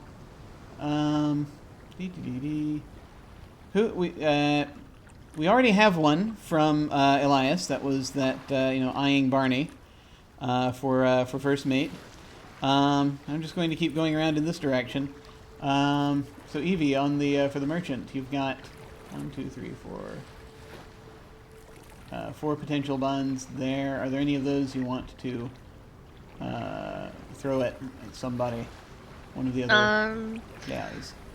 I put that I think Lily would make an ideal business partner. Interesting. Why do you think You have my own storage. Well, because she's a chef, and since I sell like herbs and spices and stuff like that, like I felt like you want to pick your herbs for her recipes specifically, and then she sells the things. Yeah, and like it's Or just you sell from her thing. Yeah. from like Evie's own experiences, Lily's not someone to be taken lightly. So she's like, you know what, this is she'll be a good business partner kind of thing. And then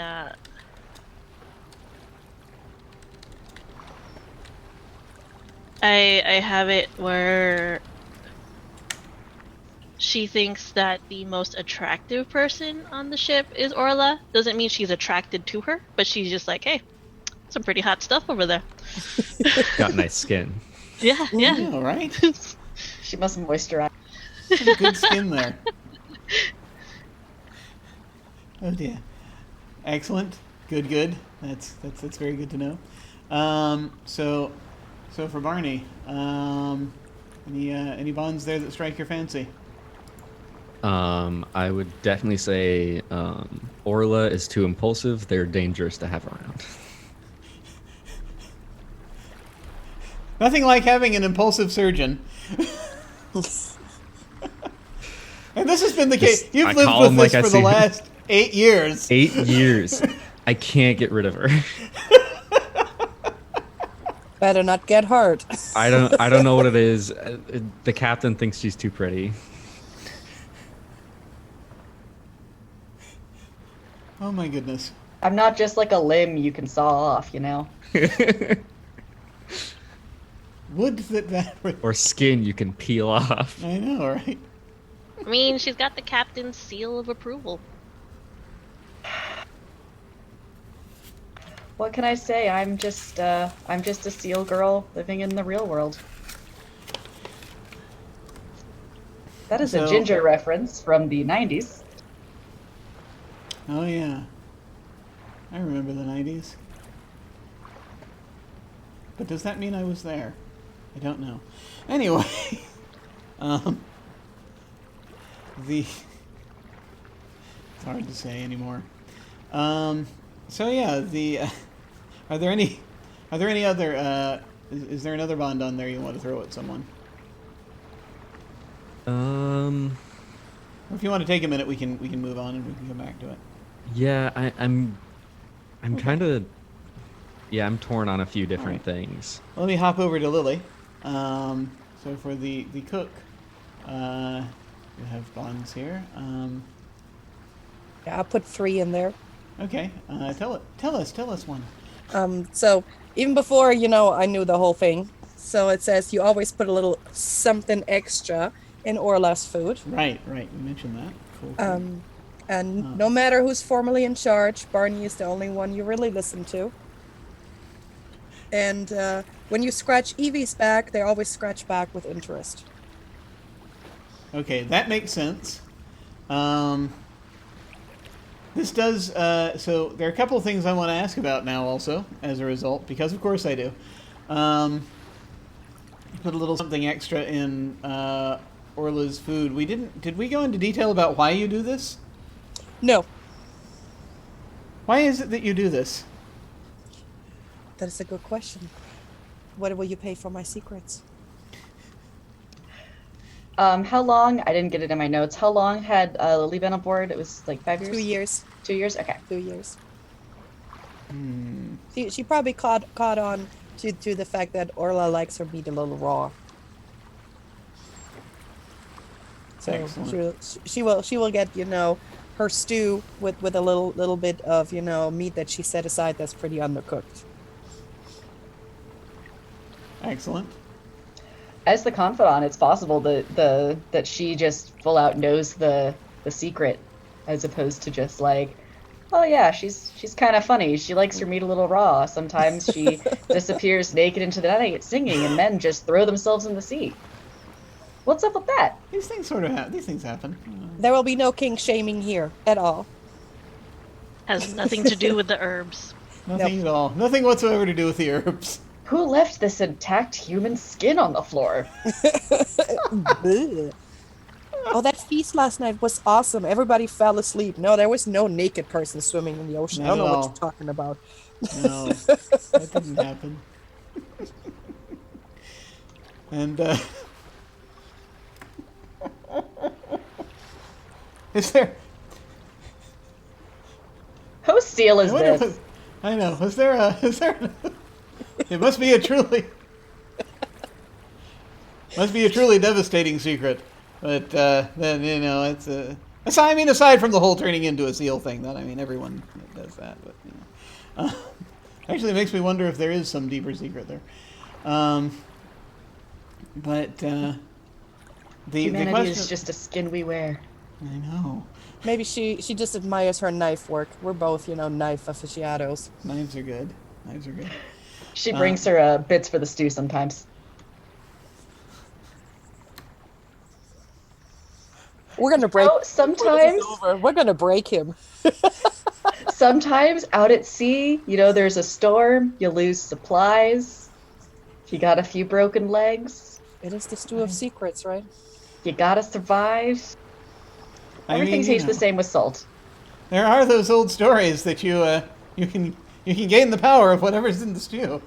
So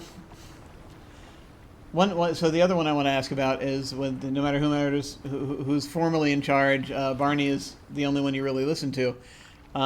So I'm wondering if then Barney knew your husband knew or was in that same circle of people just because he's been around for so long. Yeah. I'm guessing either that or it's because Barney reminds her of her husband just from the demeanor and the knowledge. Ooh. So that she just, not in a romantic way, but more in Yeah. the knowledge way, in somebody that she can trust that knows what to do. Yeah. I could definitely see that. I was thinking, so there are a few different bonds that I think would work with Lily based on that. So you've taught Lily everything they know about the sea, which I think would work really well. Oh yeah. Or yeah. the wording here is Lily's parents made you promise to keep him safe on this journey, but I think it would make more sense if it were Lily's husband, or I don't know. It could still be parents, actually. We could change the depending, wording up because if we her need to. husband is dead. Well, yeah. But Yeah. I don't know how he would have told me that, but He could have told you after he died. That's possible. dead men tell no tales. He could always said, if something happens on this journey, look out for her. Yeah. You feel like you Yeah. have to. Or even just, will you check in on her every now and then if something happens? That kind of Right. thing. So I'm between those Okay. two. I think the I knew your husband and he asked me to look out for you. I kind of like the idea that I maybe heard about his death at some point when I got back to port and saw that you were, trying to find a way to survive. Yeah, it plays in the character's guilt for leaving behind his land wife. Yeah. Yeah, absolutely. And I think that he also would probably see a little bit of his daughter in you too, just because you're someone who grew up on the land and I don't know, is not native to this world, but is adopting it. Yeah, might make him feel protective, so Yes. that not another female dies under his watch. And I think that Right. I think Lily's not quite, but might be close to the same age that that Katie would have been. I think by now, roughly. It's around that. Yeah, yeah. you know, By It now. might have been a little older. 5 Yeah. year. Yeah, there's a little 5 year difference there, maybe roughly. Right. But, very Barney could close. have mentored my husband. Yeah, so I'll. He would have been I'll write younger, that down. I'm guessing. Yeah, yeah. No, that works. That works nicely. Very cool. I like that. Going over, I'm going to hop over to, back up to Orla. Are there any bonds on there that you would like to throw at some people?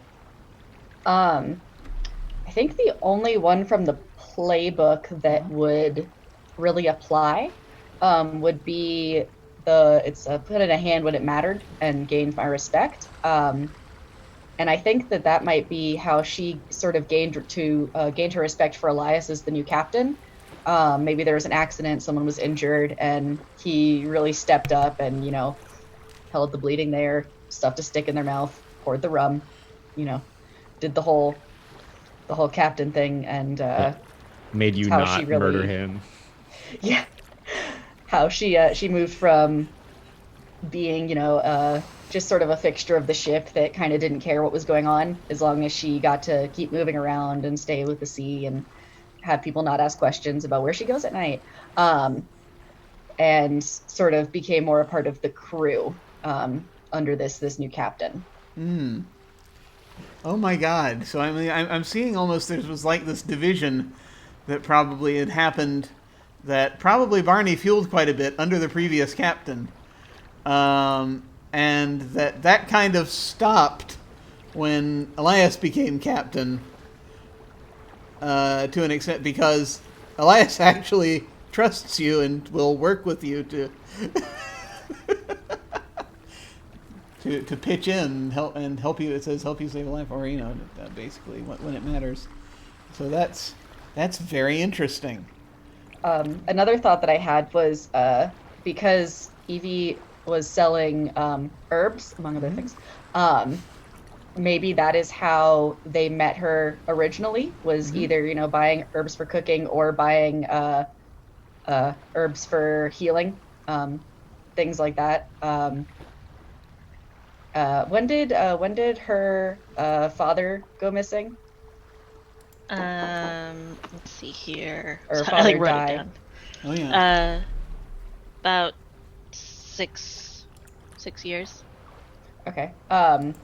It's possible that there was a sort of hand in helping out with that, and just that, I too was a woman on the run from the machinations of these men who thought that they knew what was best for me, and I see you dragging a strangely shaped burlap sack down the road one night, and I know just what to do with Who that. doesn't do that? I mean, No, I'm here for some medicinal herbs. How else will you transport your potatoes? In several smaller sacks. Go big or Inside go my home. skin? I have a saw.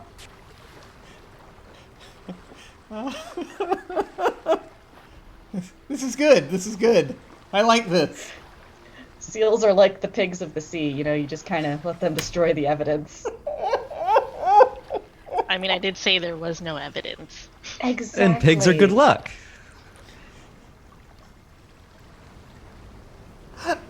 This is glorious. Excellent. Good. Excellent. I like this. I like this a lot. So cool. Those are a couple bonds. So for Elias, we've talked about one of your bonds. What's another one you want to toss on to somebody? There's one from the descriptor that, I'm not sure if it actually, needs to be set, but Blank is my fellow kinsman. I mean, Oh, yes. like the three human characters, there's no bad answer, but for some reason I think Barney or Lily kind of stick out for that. Just kind of uncle or cousin or aunt or something. That would be interesting. Yeah. Now that Yeah, I would, could see that. I mean, I think Barney is not someone who would have had very strong family ties, but it's still possible that, you know, with the few limited family ties that he did have, you know, if he were to find out that someone in his family were starting to, you know, take up the sea, that he would take an interest again. Alrighty. But that's just a maybe. Yeah, if that does, unless that sticks out to anyone else. I mean, I would say Lily probably has an extended family of, you know, cousins and all Yeah. of this. So I think. would not be weird to have, you Yeah. know, second and third married on cousins everywhere on these islands. Yeah, like I think that may be how part of how you got in touch on this particular ship. Like my like second cousin or whatever is in need of work.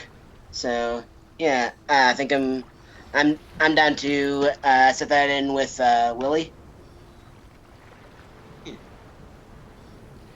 That's interesting. Extended family. Yeah, like That second might cousin, also something like explain why he's not messing with me and just kind of leaving Yeah. my domain. You know, as long as nothing goes Yeah. wrong, he ain't messing with me.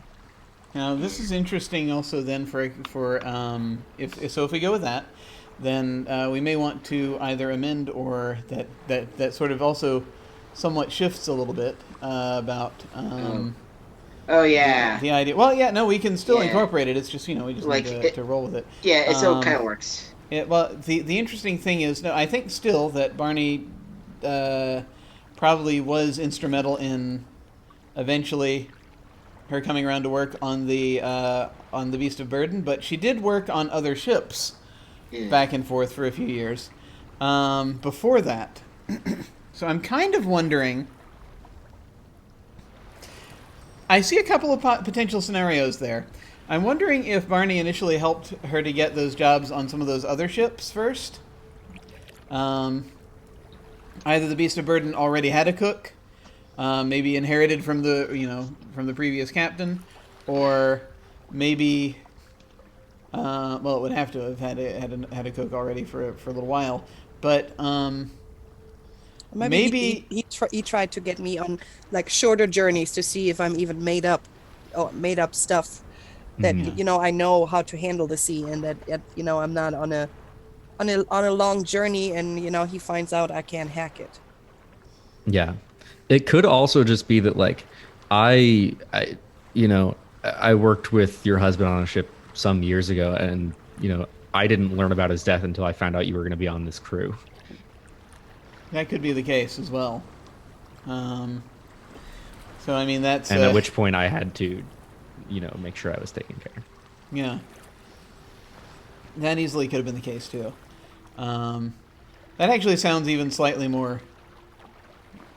I'm feeling that direction a little bit more possibly, if that makes sense. But that's I think that works if we want to kind of shape it in that direction.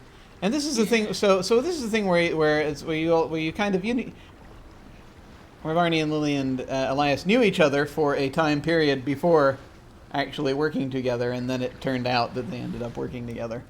Yeah. So that works. That does work. Yeah, so it may have just been a thing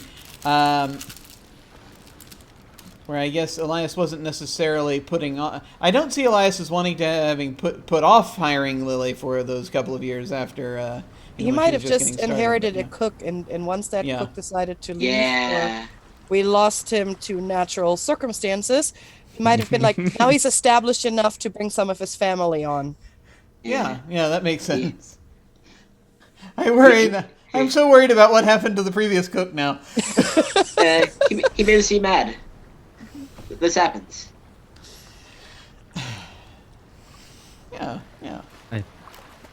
perfectly Maybe fine. he I didn't just cook want to put enough it on the meat. record. The last Again. cook's name was Stu. I was gonna say again, the stew was great that night.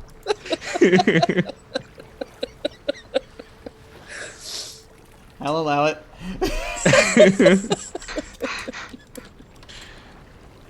All right. Poor Stu. Yeah. But also good stew. Or So let's see. We've named the ship. Okay. Now, I'm going to turn to page 95, and so that I can get some examples here. We're creating. I have a couple other bonds. Oh yeah. Yeah, Sorry. Go ahead. there's- Go ahead. Yeah. If there are more bonds you would Um, like to fill, please feel free to do so.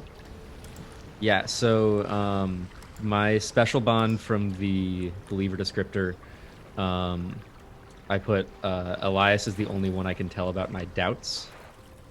I can see that. And I think it's just because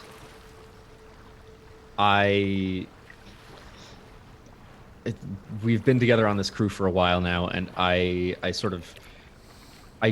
want to trust him enough, but he continues trusting this doctor, and I need to like sort of be honest with him about things. Like I want to, make sure. Like he seems like someone that I need to be forthright with. I drop the veneer of all the religion, the lore, the folk tales, and just tell him things straight up. It's interesting too that he wouldn't trust Orla because he is so into the lore, and the folk tales and the things like that. Yeah. And whether he's aware of it or not, I mean, she is the folk tales. Sorry. Go ahead. I don't think he's fully aware of that. I think it's mostly just like I mean, like the bond says, you're impulsive. You're too quick to cut off someone's arm or to put them down from an injury that seems like they maybe could have recovered from. And I think that, the last captain didn't have to die. Sorry, go ahead. But I don't necessarily think that there's something supernatural about that. I probably have like some inklings of strange things, but like, no, I think it would be. I think it's more like he would be very surprised, but also like have like a confidence of, oh, that makes perfect sense in everything that I believe if you were to find out. And the other interesting thing just to me about that is that it's like, so he's been living kind of in defiance of the sea to a certain extent for the last couple of decades anyway. Right. And so it's Right. like, well, here is a piece of the sea that is apparently, maybe isn't here to get you, but maybe is. But it's Yeah. here. Yeah. Yeah, all of that.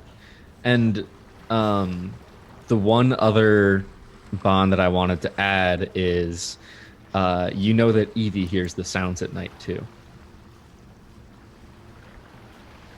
Excellent. Yes. What does that mean? Hello. There's a couple more that I want to at least get out of the way. Blank owes you for giving them a second chance after their gaol sentence.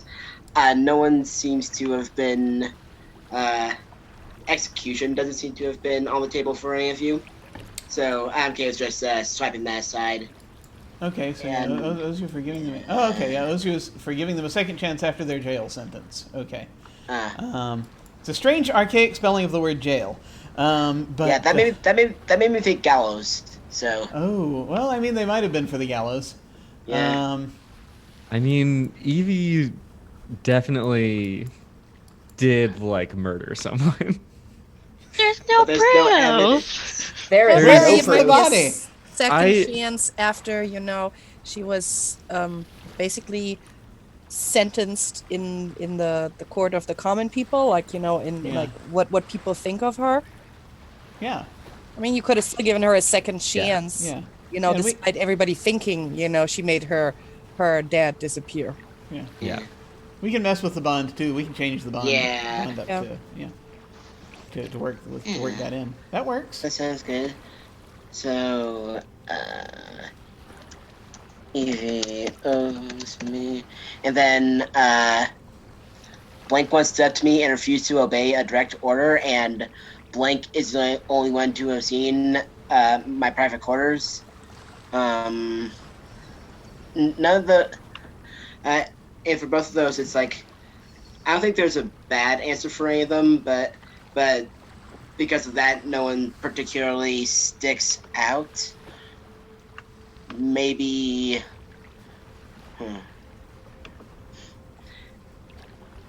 Maybe... maybe one thing to further elaborate the relationship with Lily is that I once tried to say, hey, you should probably do this, and then I learned not to mess with her. Maybe that makes sense. Yeah. Yeah, she does have a wooden cooking spoon, and she does have a Yeah. rolling pin for her pies. So maybe we did have a disagreement where he told me what to cook, or what not to put in my food, and I chased him out of my galley. Yeah, that makes sense. And Blank is the only one to have seen the private quarters. Maybe it's just like, hey, I don't want the crew to be suspicious of any injury. Just like say, hey, can you look at this? Yeah. That kind of stuff. Yeah. But we definitely don't think that's why she's going to your quarters. Not what we think now.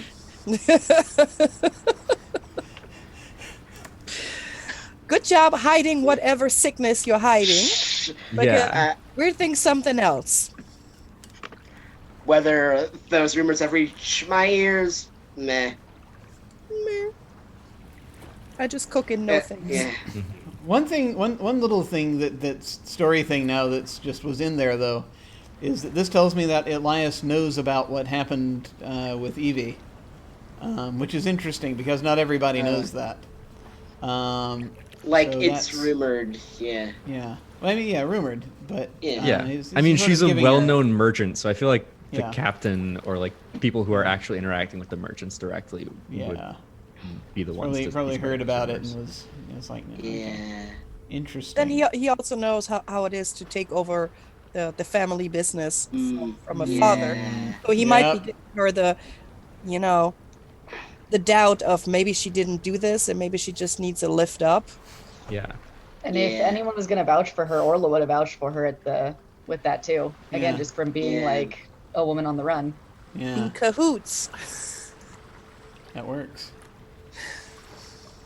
Did anyone else have any other bonds they wanted to establish before we move on? I'm just going to add that Elias's extended family. Oh yeah, yeah.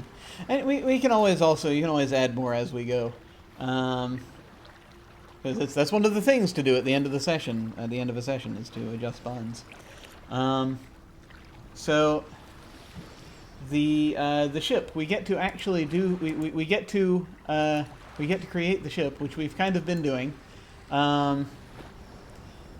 And then we can. It's we basically the way this works is everyone each of you gets to name a distinctive feature of the ship, and they give examples here that like a ship may have a hidden smuggling compartment, a lavish kitchen, or be transporting a cargo of live cows.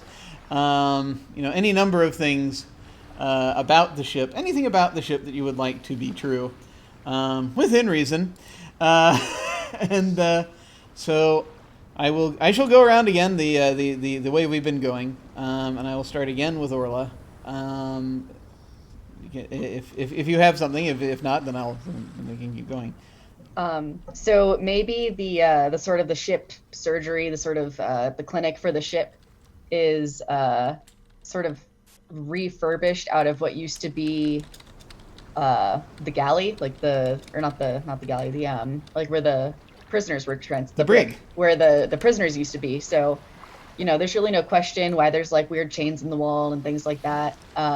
Those just came with the ship.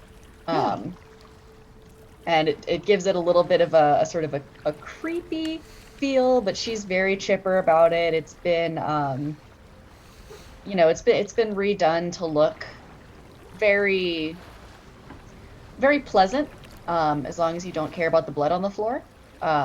Like there's flowers out when they're close enough to port to have had them brought in. She's got maybe some nice paintings on the wall, things like that. Cool. Did they refurbish the brig when at that point when they were just doing a bunch of things to the ship when Elias took over? Maybe because she's been on there for so long, it might have been something that was done beforehand as well. Okay. Yeah. Sure. So like you've been using it, and then I feel that there were certain things where they needed to bring it into that they might have needed to bring it into dry dock for a little while to just get all the barnacles and what have you off of it, and just sort of get everything cleaned up. And they might have that was the time to do any additional carpentry, so they might have they might have fixed up things you were already using the brig for anyway. And she had decided that she was going to stay on that ship about the second that she saw it, and so she might not have even told them that she was having that done. Nice, awesome. No, that works. That totally works. Okay. So for Elias, name a feature of your ship. I think it has those like traditional like two short stairways over to the deck where the helm is, and on the like the starboard side, there's like this one stair that winds up tripping people over, like either it's space speed or something, and we just never get it fixed. Oh dear. That's Orla's favorite stair.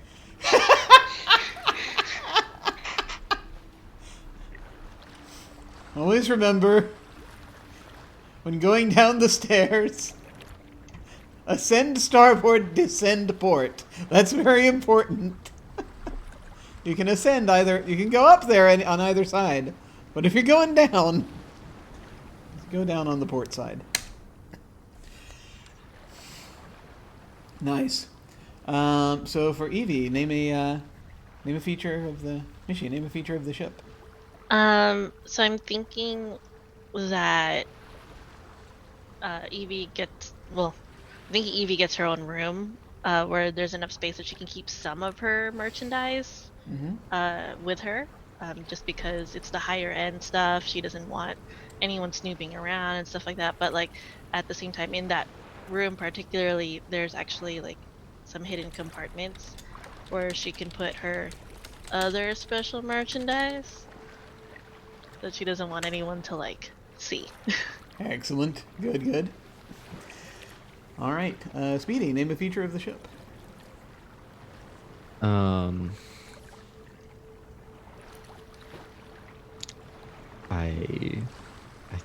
Man, I'm having a hard time thinking of something. Okay. We can come back to it. No. So here's what I'm thinking. The flag that we fly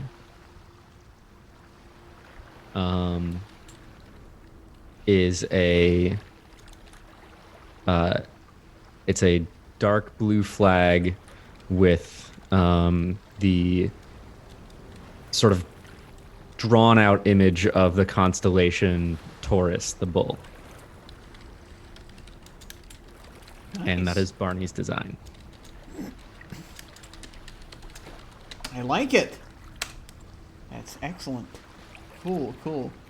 That makes so much sense and ties in with a lot of things. This is good. Was that up there before the name change? Or was it no, it was after. It was after? It was necessary. You can't have the same flag on a new ship, on the ship with a new name. Yeah. It would be bad luck. Excellent. Good, I like it. Very good. We now pay homage to Taurus. That is who we follow. And Vivacia, name a feature of the ship. Yeah, definitely a nice spacious galley that she can cook and bake in, and um, probably I'm not quite sure how it would look. An area where everybody can sit and actually have meals together, because they can't just run off with their food. Yeah. At least there needs to be somewhere to sit, Yeah. and I'm imagining she will also have like a little storage area in the back for her special stuff that she doesn't want anybody messing with. Now, if that's the little flasks or her special herbs, but there's stuff that she does not want any of the normal sailors to get into and mess with, just because they want a midnight snack. Yeah, yeah. No, that's understandable. Cool, cool. All right. That is the ship. These features that we want to make narratively important. Okay. Now we're getting into some of my own questions that I've come up with, and that I want to get into, which we'll do for a little bit. Now this is a thing that don't panic when I ask you this question, because this can be something very simple, if need be. But like I said, there's a big folklore aspect amongst the area where we're going to be traveling in. Between one or two, and you're going to be seeing one or two towns during this little mini campaign. And so I'd like, if possible, each of you to tell me just a little bit about a local legend for the area. Now, by way of example, and if you want, you can pick things off this list if you like. It could easily be things related to things like water spirits, various features of the sea, waves and whirlpools. It could be just a legend about the wind. These stories that folks tell you, if you think about the kind of stories people will tell you about nature, folk tales, they'll be about all manner of things, even the tiniest things. There can be stories about weather spirits, coastal plant life, strange islands that have weird properties. The things just when people might get odd feelings or auguries, like when the hair stands up on your... stories to explain that, when the hair stands up on your arm. Portents of death, those are always popular. Apparitions that come up. Banshees, things like that. Ghosts are always good. Selkies are possible, we kind of have one. There are stories that come out about things like St. Elmo's fire, lights in the sky. There are, of course, always the old favorites about big sea monsters, krakens, leviathans, whales, all manner of things. Whales, dolphins, just regular sea creatures. Fish, sharks, fairy creatures. Those are also possible. You don't really have to go into detail about what the story is about. You don't have to. I'm not asking you tell me a story, but just there's a local legend about this thing, and perhaps a little detail on that. Ooh, my inner German got one. Yeah. So if anyone has one, Absolutely, because it's actually, I would say Lily probably has, since she has such an extended family, there's actually the story of the Klabauter Manor. Those are water kobolds, and it's mostly from the North Sea and Baltic Sea. It's a legend. They're basically like little kobolds on the ship. They're normally helpful, and you don't see them. They're very knowledgeable about everything, and only the crew of doomed ships ever sees them. okay. So they help with the ship, and might fix small leaks, make sure everything's the way it's supposed to. But if you actually see them, the ship's doomed. Excellent, awesome. I like that. And it's true. If you could send me the name for that, I can look that up. And then that totally could easily be something that made its way up to this part of the British Isles, as there being, there could be a thing like that here. Yeah, they're almost like little kobolds or little goblins, I guess. Yeah, nice. Okay, cool, excellent. Does anyone else have a potential little local legend for this part of the British Isles? that they want to say. You can make up anything you like. I have another point of doom.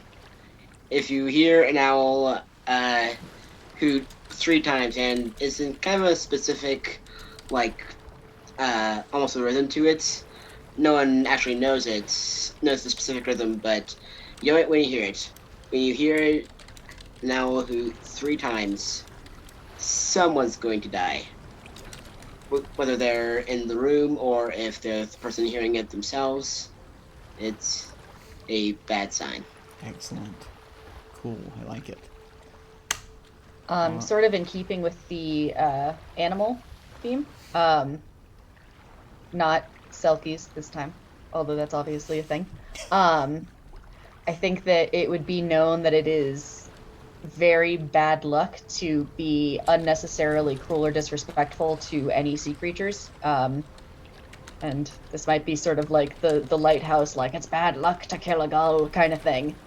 But because there is a lot of lore that surrounds, like, oh, well, seagulls are like the spirits of lost sailors, and other things like that. Like manatees are just very sexy ladies if you've been out long enough, kind of thing. All true. Beluga whales have knees. Fun fact, it's horrifying. Look it up. Do it. Look it up right now. No, no, I mustn't. I know you've looked it up because I'll see it in your face. So I think that it would be sort of if a dolphin winds up tangled in your nets, that you have a short ceremony for it so it doesn't come back to bring you bad luck and things like that. No Google beluga whale knees. Do it. All right. Okay. Everybody's Googling it. No, I had to do the hashtag. Okay. Hashtag beluga knees? No, it's okay. All right. Yeah. So anyone else have any local legends they'd like to talk I've got about? one. Okay. They say when the moon is high and bright and the skies are clear, sometimes looking out at the sea, in the glints of light reflecting off the waves, you see the spirits of your lost loved ones.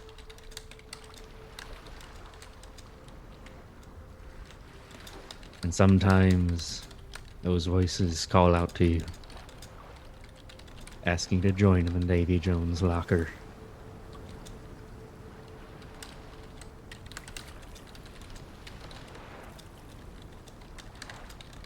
Excellent. Good. This is... I mean, to be fair, that was probably going to happen anyway. But it's good to have listen, it confirmed. we all have dead loved ones. I just wanted to give know. you something. Thank you so much for giving me this gift. I'm very pleased. I'm very pleased. Mishi, do you have any thoughts about folklore? I was thinking to tie also in with like the whole bonds thing with like with Barney and everything, is that there's a folklore where if you hear a specific kind of calling at night, it's either good luck or bad luck depending on like what you're hearing. So that's why she tries to pay attention, and she's convinced that that's what made her father fall into madness, is that whenever he went to the coast, he was hearing sounds at night. So it could drive people mad if they hear the wrong sound? Mm-hmm.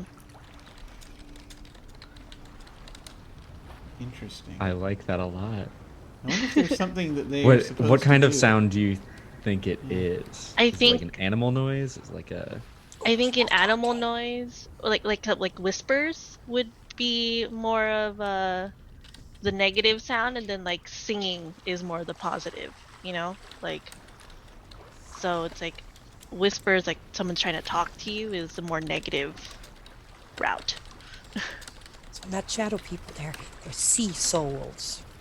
That makes sense that the whispering would be the negative one too, because you would really go mad. Just what are they saying? Like trying to figure out and trying to parse together the actual words. Oh yes. Yeah. It sounds like they're trying to talk to you. What are they saying? It sounds like they have something important to Yeah, say. and it would make super sense that Barney is very sensitive to that because he is always up at night listening Mm-hmm. and paying attention. Yep. Oh, that's very good. That's excellent. Good. Good. Okay. So those are local legends. Now, I don't think we're going to have... We might not have time to do full town creation here, but just as far as broad strokes go, there are... I'm imagining that there are going to be 1 or 2 towns. Since this is going to be only like a 3-session arc, there'll probably only be 1, maybe 2 towns involved that you're going to be visiting.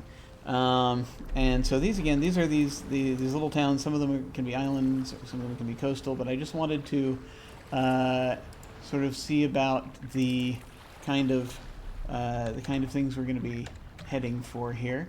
So there are the key part. The initial part of it is sort of the kind of conflict that we're interested in exploring overall. Sort of a themes and conflicts basically for this.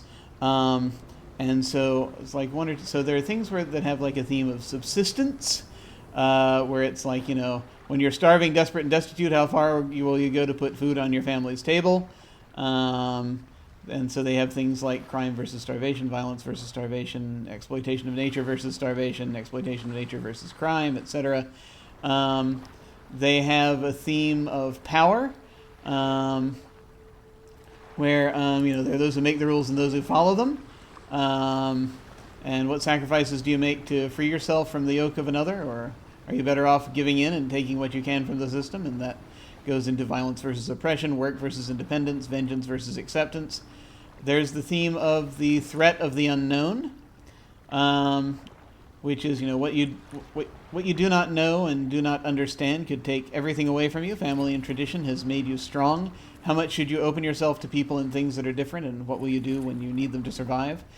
So there's like needs of humanity versus needs of nature, needs of humanity versus needs of the beyond, discrimination versus vulnerability, self-protection versus tolerance. And then the theme of individuality is the 4th one they list here. It's like there's a way things are, a way things have always been, a web of relationships, obligations, protection, and affection.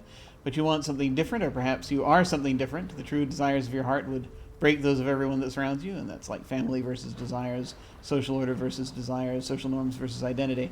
So, of these 4 that we've mentioned, do we want to explore any of those, like subsistence, power, threat of the unknown, or individuality? Do any of those sound good? I think one thing that, like, as a theme that I'm interested in, is what's legal versus what is right. That kind of like that does kind of tie into the power stuff to an extent. Okay. That sounds good. Any other thoughts?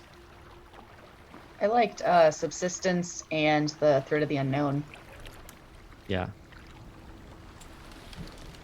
Yeah, and exploring what if people are different, but you still need them against a common enemy. And the unknown, we already have the whispers at night. So who's whispering? Why are they whispering? What is it? Okay, all right. But yet we also have some other on the ship that we might meet. But how are we feeling about if we find out she's other? Or are we meeting others? Yeah. Okay, cool. All right. So, let me say, I'm very biased against tentacles. understood. We can avoid krakens here. That is perfectly fine. Krakens are much more a North Sea thing. So, I think at this point then, we have there were a couple more details I was interested in possibly going over, but we could we could do some of that in downtime if need be. So that way we can kind of... I think this is probably a good point at which to start wrapping things up. So, yeah, I think even just with the themes, that's enough to start playing around a little bit. I may send you a few more questions as we go, but I think we're good to start getting stuff together. I'm going to start trying to figuring out... one thing I do want to just start figuring out will be sort of the size of these 1 or 2 towns, and whether they're on islands or on the coast, and just some NPCs around that might be around. But that's, like I said, that's the thing we can kind of workshop a bit and sort of figure out if need be. And I'll start laboring away at some of these. Even just having the themes helps, so that way I can kind of figure that out. So I think we're going to go ahead and wrap things up if folks are good with that at this point. So I'm going to go ahead and... yeah. I'm going to go ahead and we're going to go around and we're going to do our outros here. And we'll take care of that. I'm actually going to go ahead and go in the same order that we started. So we can just, in this case, once more. So I'm going to go ahead and let me turn on the outro music. There it is. And I'm going to start with Brittany. My name is Brittany. You can find me on Twitter and other social media under Casual Halfling. Awesome. Excellent. And yeah, we're just going to go ahead and go through the outros here. And Levi. Hey, I'm Levi. Levi97 on Twitter. Tomorrow you can find me on twitch.tv/CapricornCross for Chronicles of Cascardis. And you can also find me on levi-flips.itch.io for some design stuff. Excellent. And Mishi. Yeah, had to unmute. Okay. Hi, I'm Michi. You'll be able to find me on Twitch and social media. It's the same thing. It's all Witty Michi. I'm a variety streamer, so yeah. Awesome. Come Thank say you hi. so much.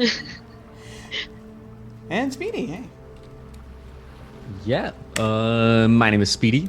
You can find me on Twitch and Twitter at NotSoSpeedruns, where I play games sometimes. You can also check out the community I organize for mental health on Twitter at Cast Together. And yeah, tonight was super fun. Excellent. Cool. I'm really looking forward to this. And finally, Vivacia. Yeah, so on Twitch you can find me as Vivacia. On the Twitter you can find me as Miss Vivacia. I'm also a variety streamer. On Friday, if you want to join Mitchie, me, and the other halves, we're having a double date Divinity stream. On Saturday, you can find me on the Great Canadian Guy, where we're doing a Pathfinder game. Flan and Friends, where I am an Ergenazi Storm Sky Druid. She's basically a rogue. She's super nosy and yeah, she has to find everything out. And else, I already having a blast just building this. I can't wait to play it. Yay! Me too. So, oh my goodness. So the funny thing is, what I didn't realize until this very moment is that we are actually sitting opposite another game of Alas for the Awful Sea. That's that I wasn't intending to duel them. I didn't realize it until I looked over and saw what was happening on this other channel. So I'm gonna go. So when we go to the end card, we're gonna go ahead and raid them. That's off the table. So you may choose which one. Oh God, I never meant for people to have to make this terrible choice. I'm so sorry. Oh God, that's just the way the schedule turned out. But as for you love giving people terrible choices. I know. Well, there it is. As for me, I'm Jim Ryan. You can find me at OtherDoc on both Twitch and Twitter. My website is jimyesthatjim.com, where you can find my Geek Observation podcast and links to my various other podcasts, audio dramas, writings, and such. I've got links down below to my website, Twitter, and YouTube channel. This week, not much happening because I'm going to be away at Mace, a local convention, this coming weekend. So the next thing you're going to see is us back here again for Alas for the Awful Sea. I may possibly be able to get in a development session for Invisible Sun sometime between now and then, maybe, but we'll see. Saturdays we run Invisible Sun. Sundays we do one-shots. Sign-ups will open soon for a one-shot of Scum and Villainy that Brian is going to come in and run within hopefully the next day or two. I just got to get it up there. As always, beginners are welcome. So, folks, when we get to the end card, we're going to go ahead and raid off the table. You forgot to pitch Deadlands.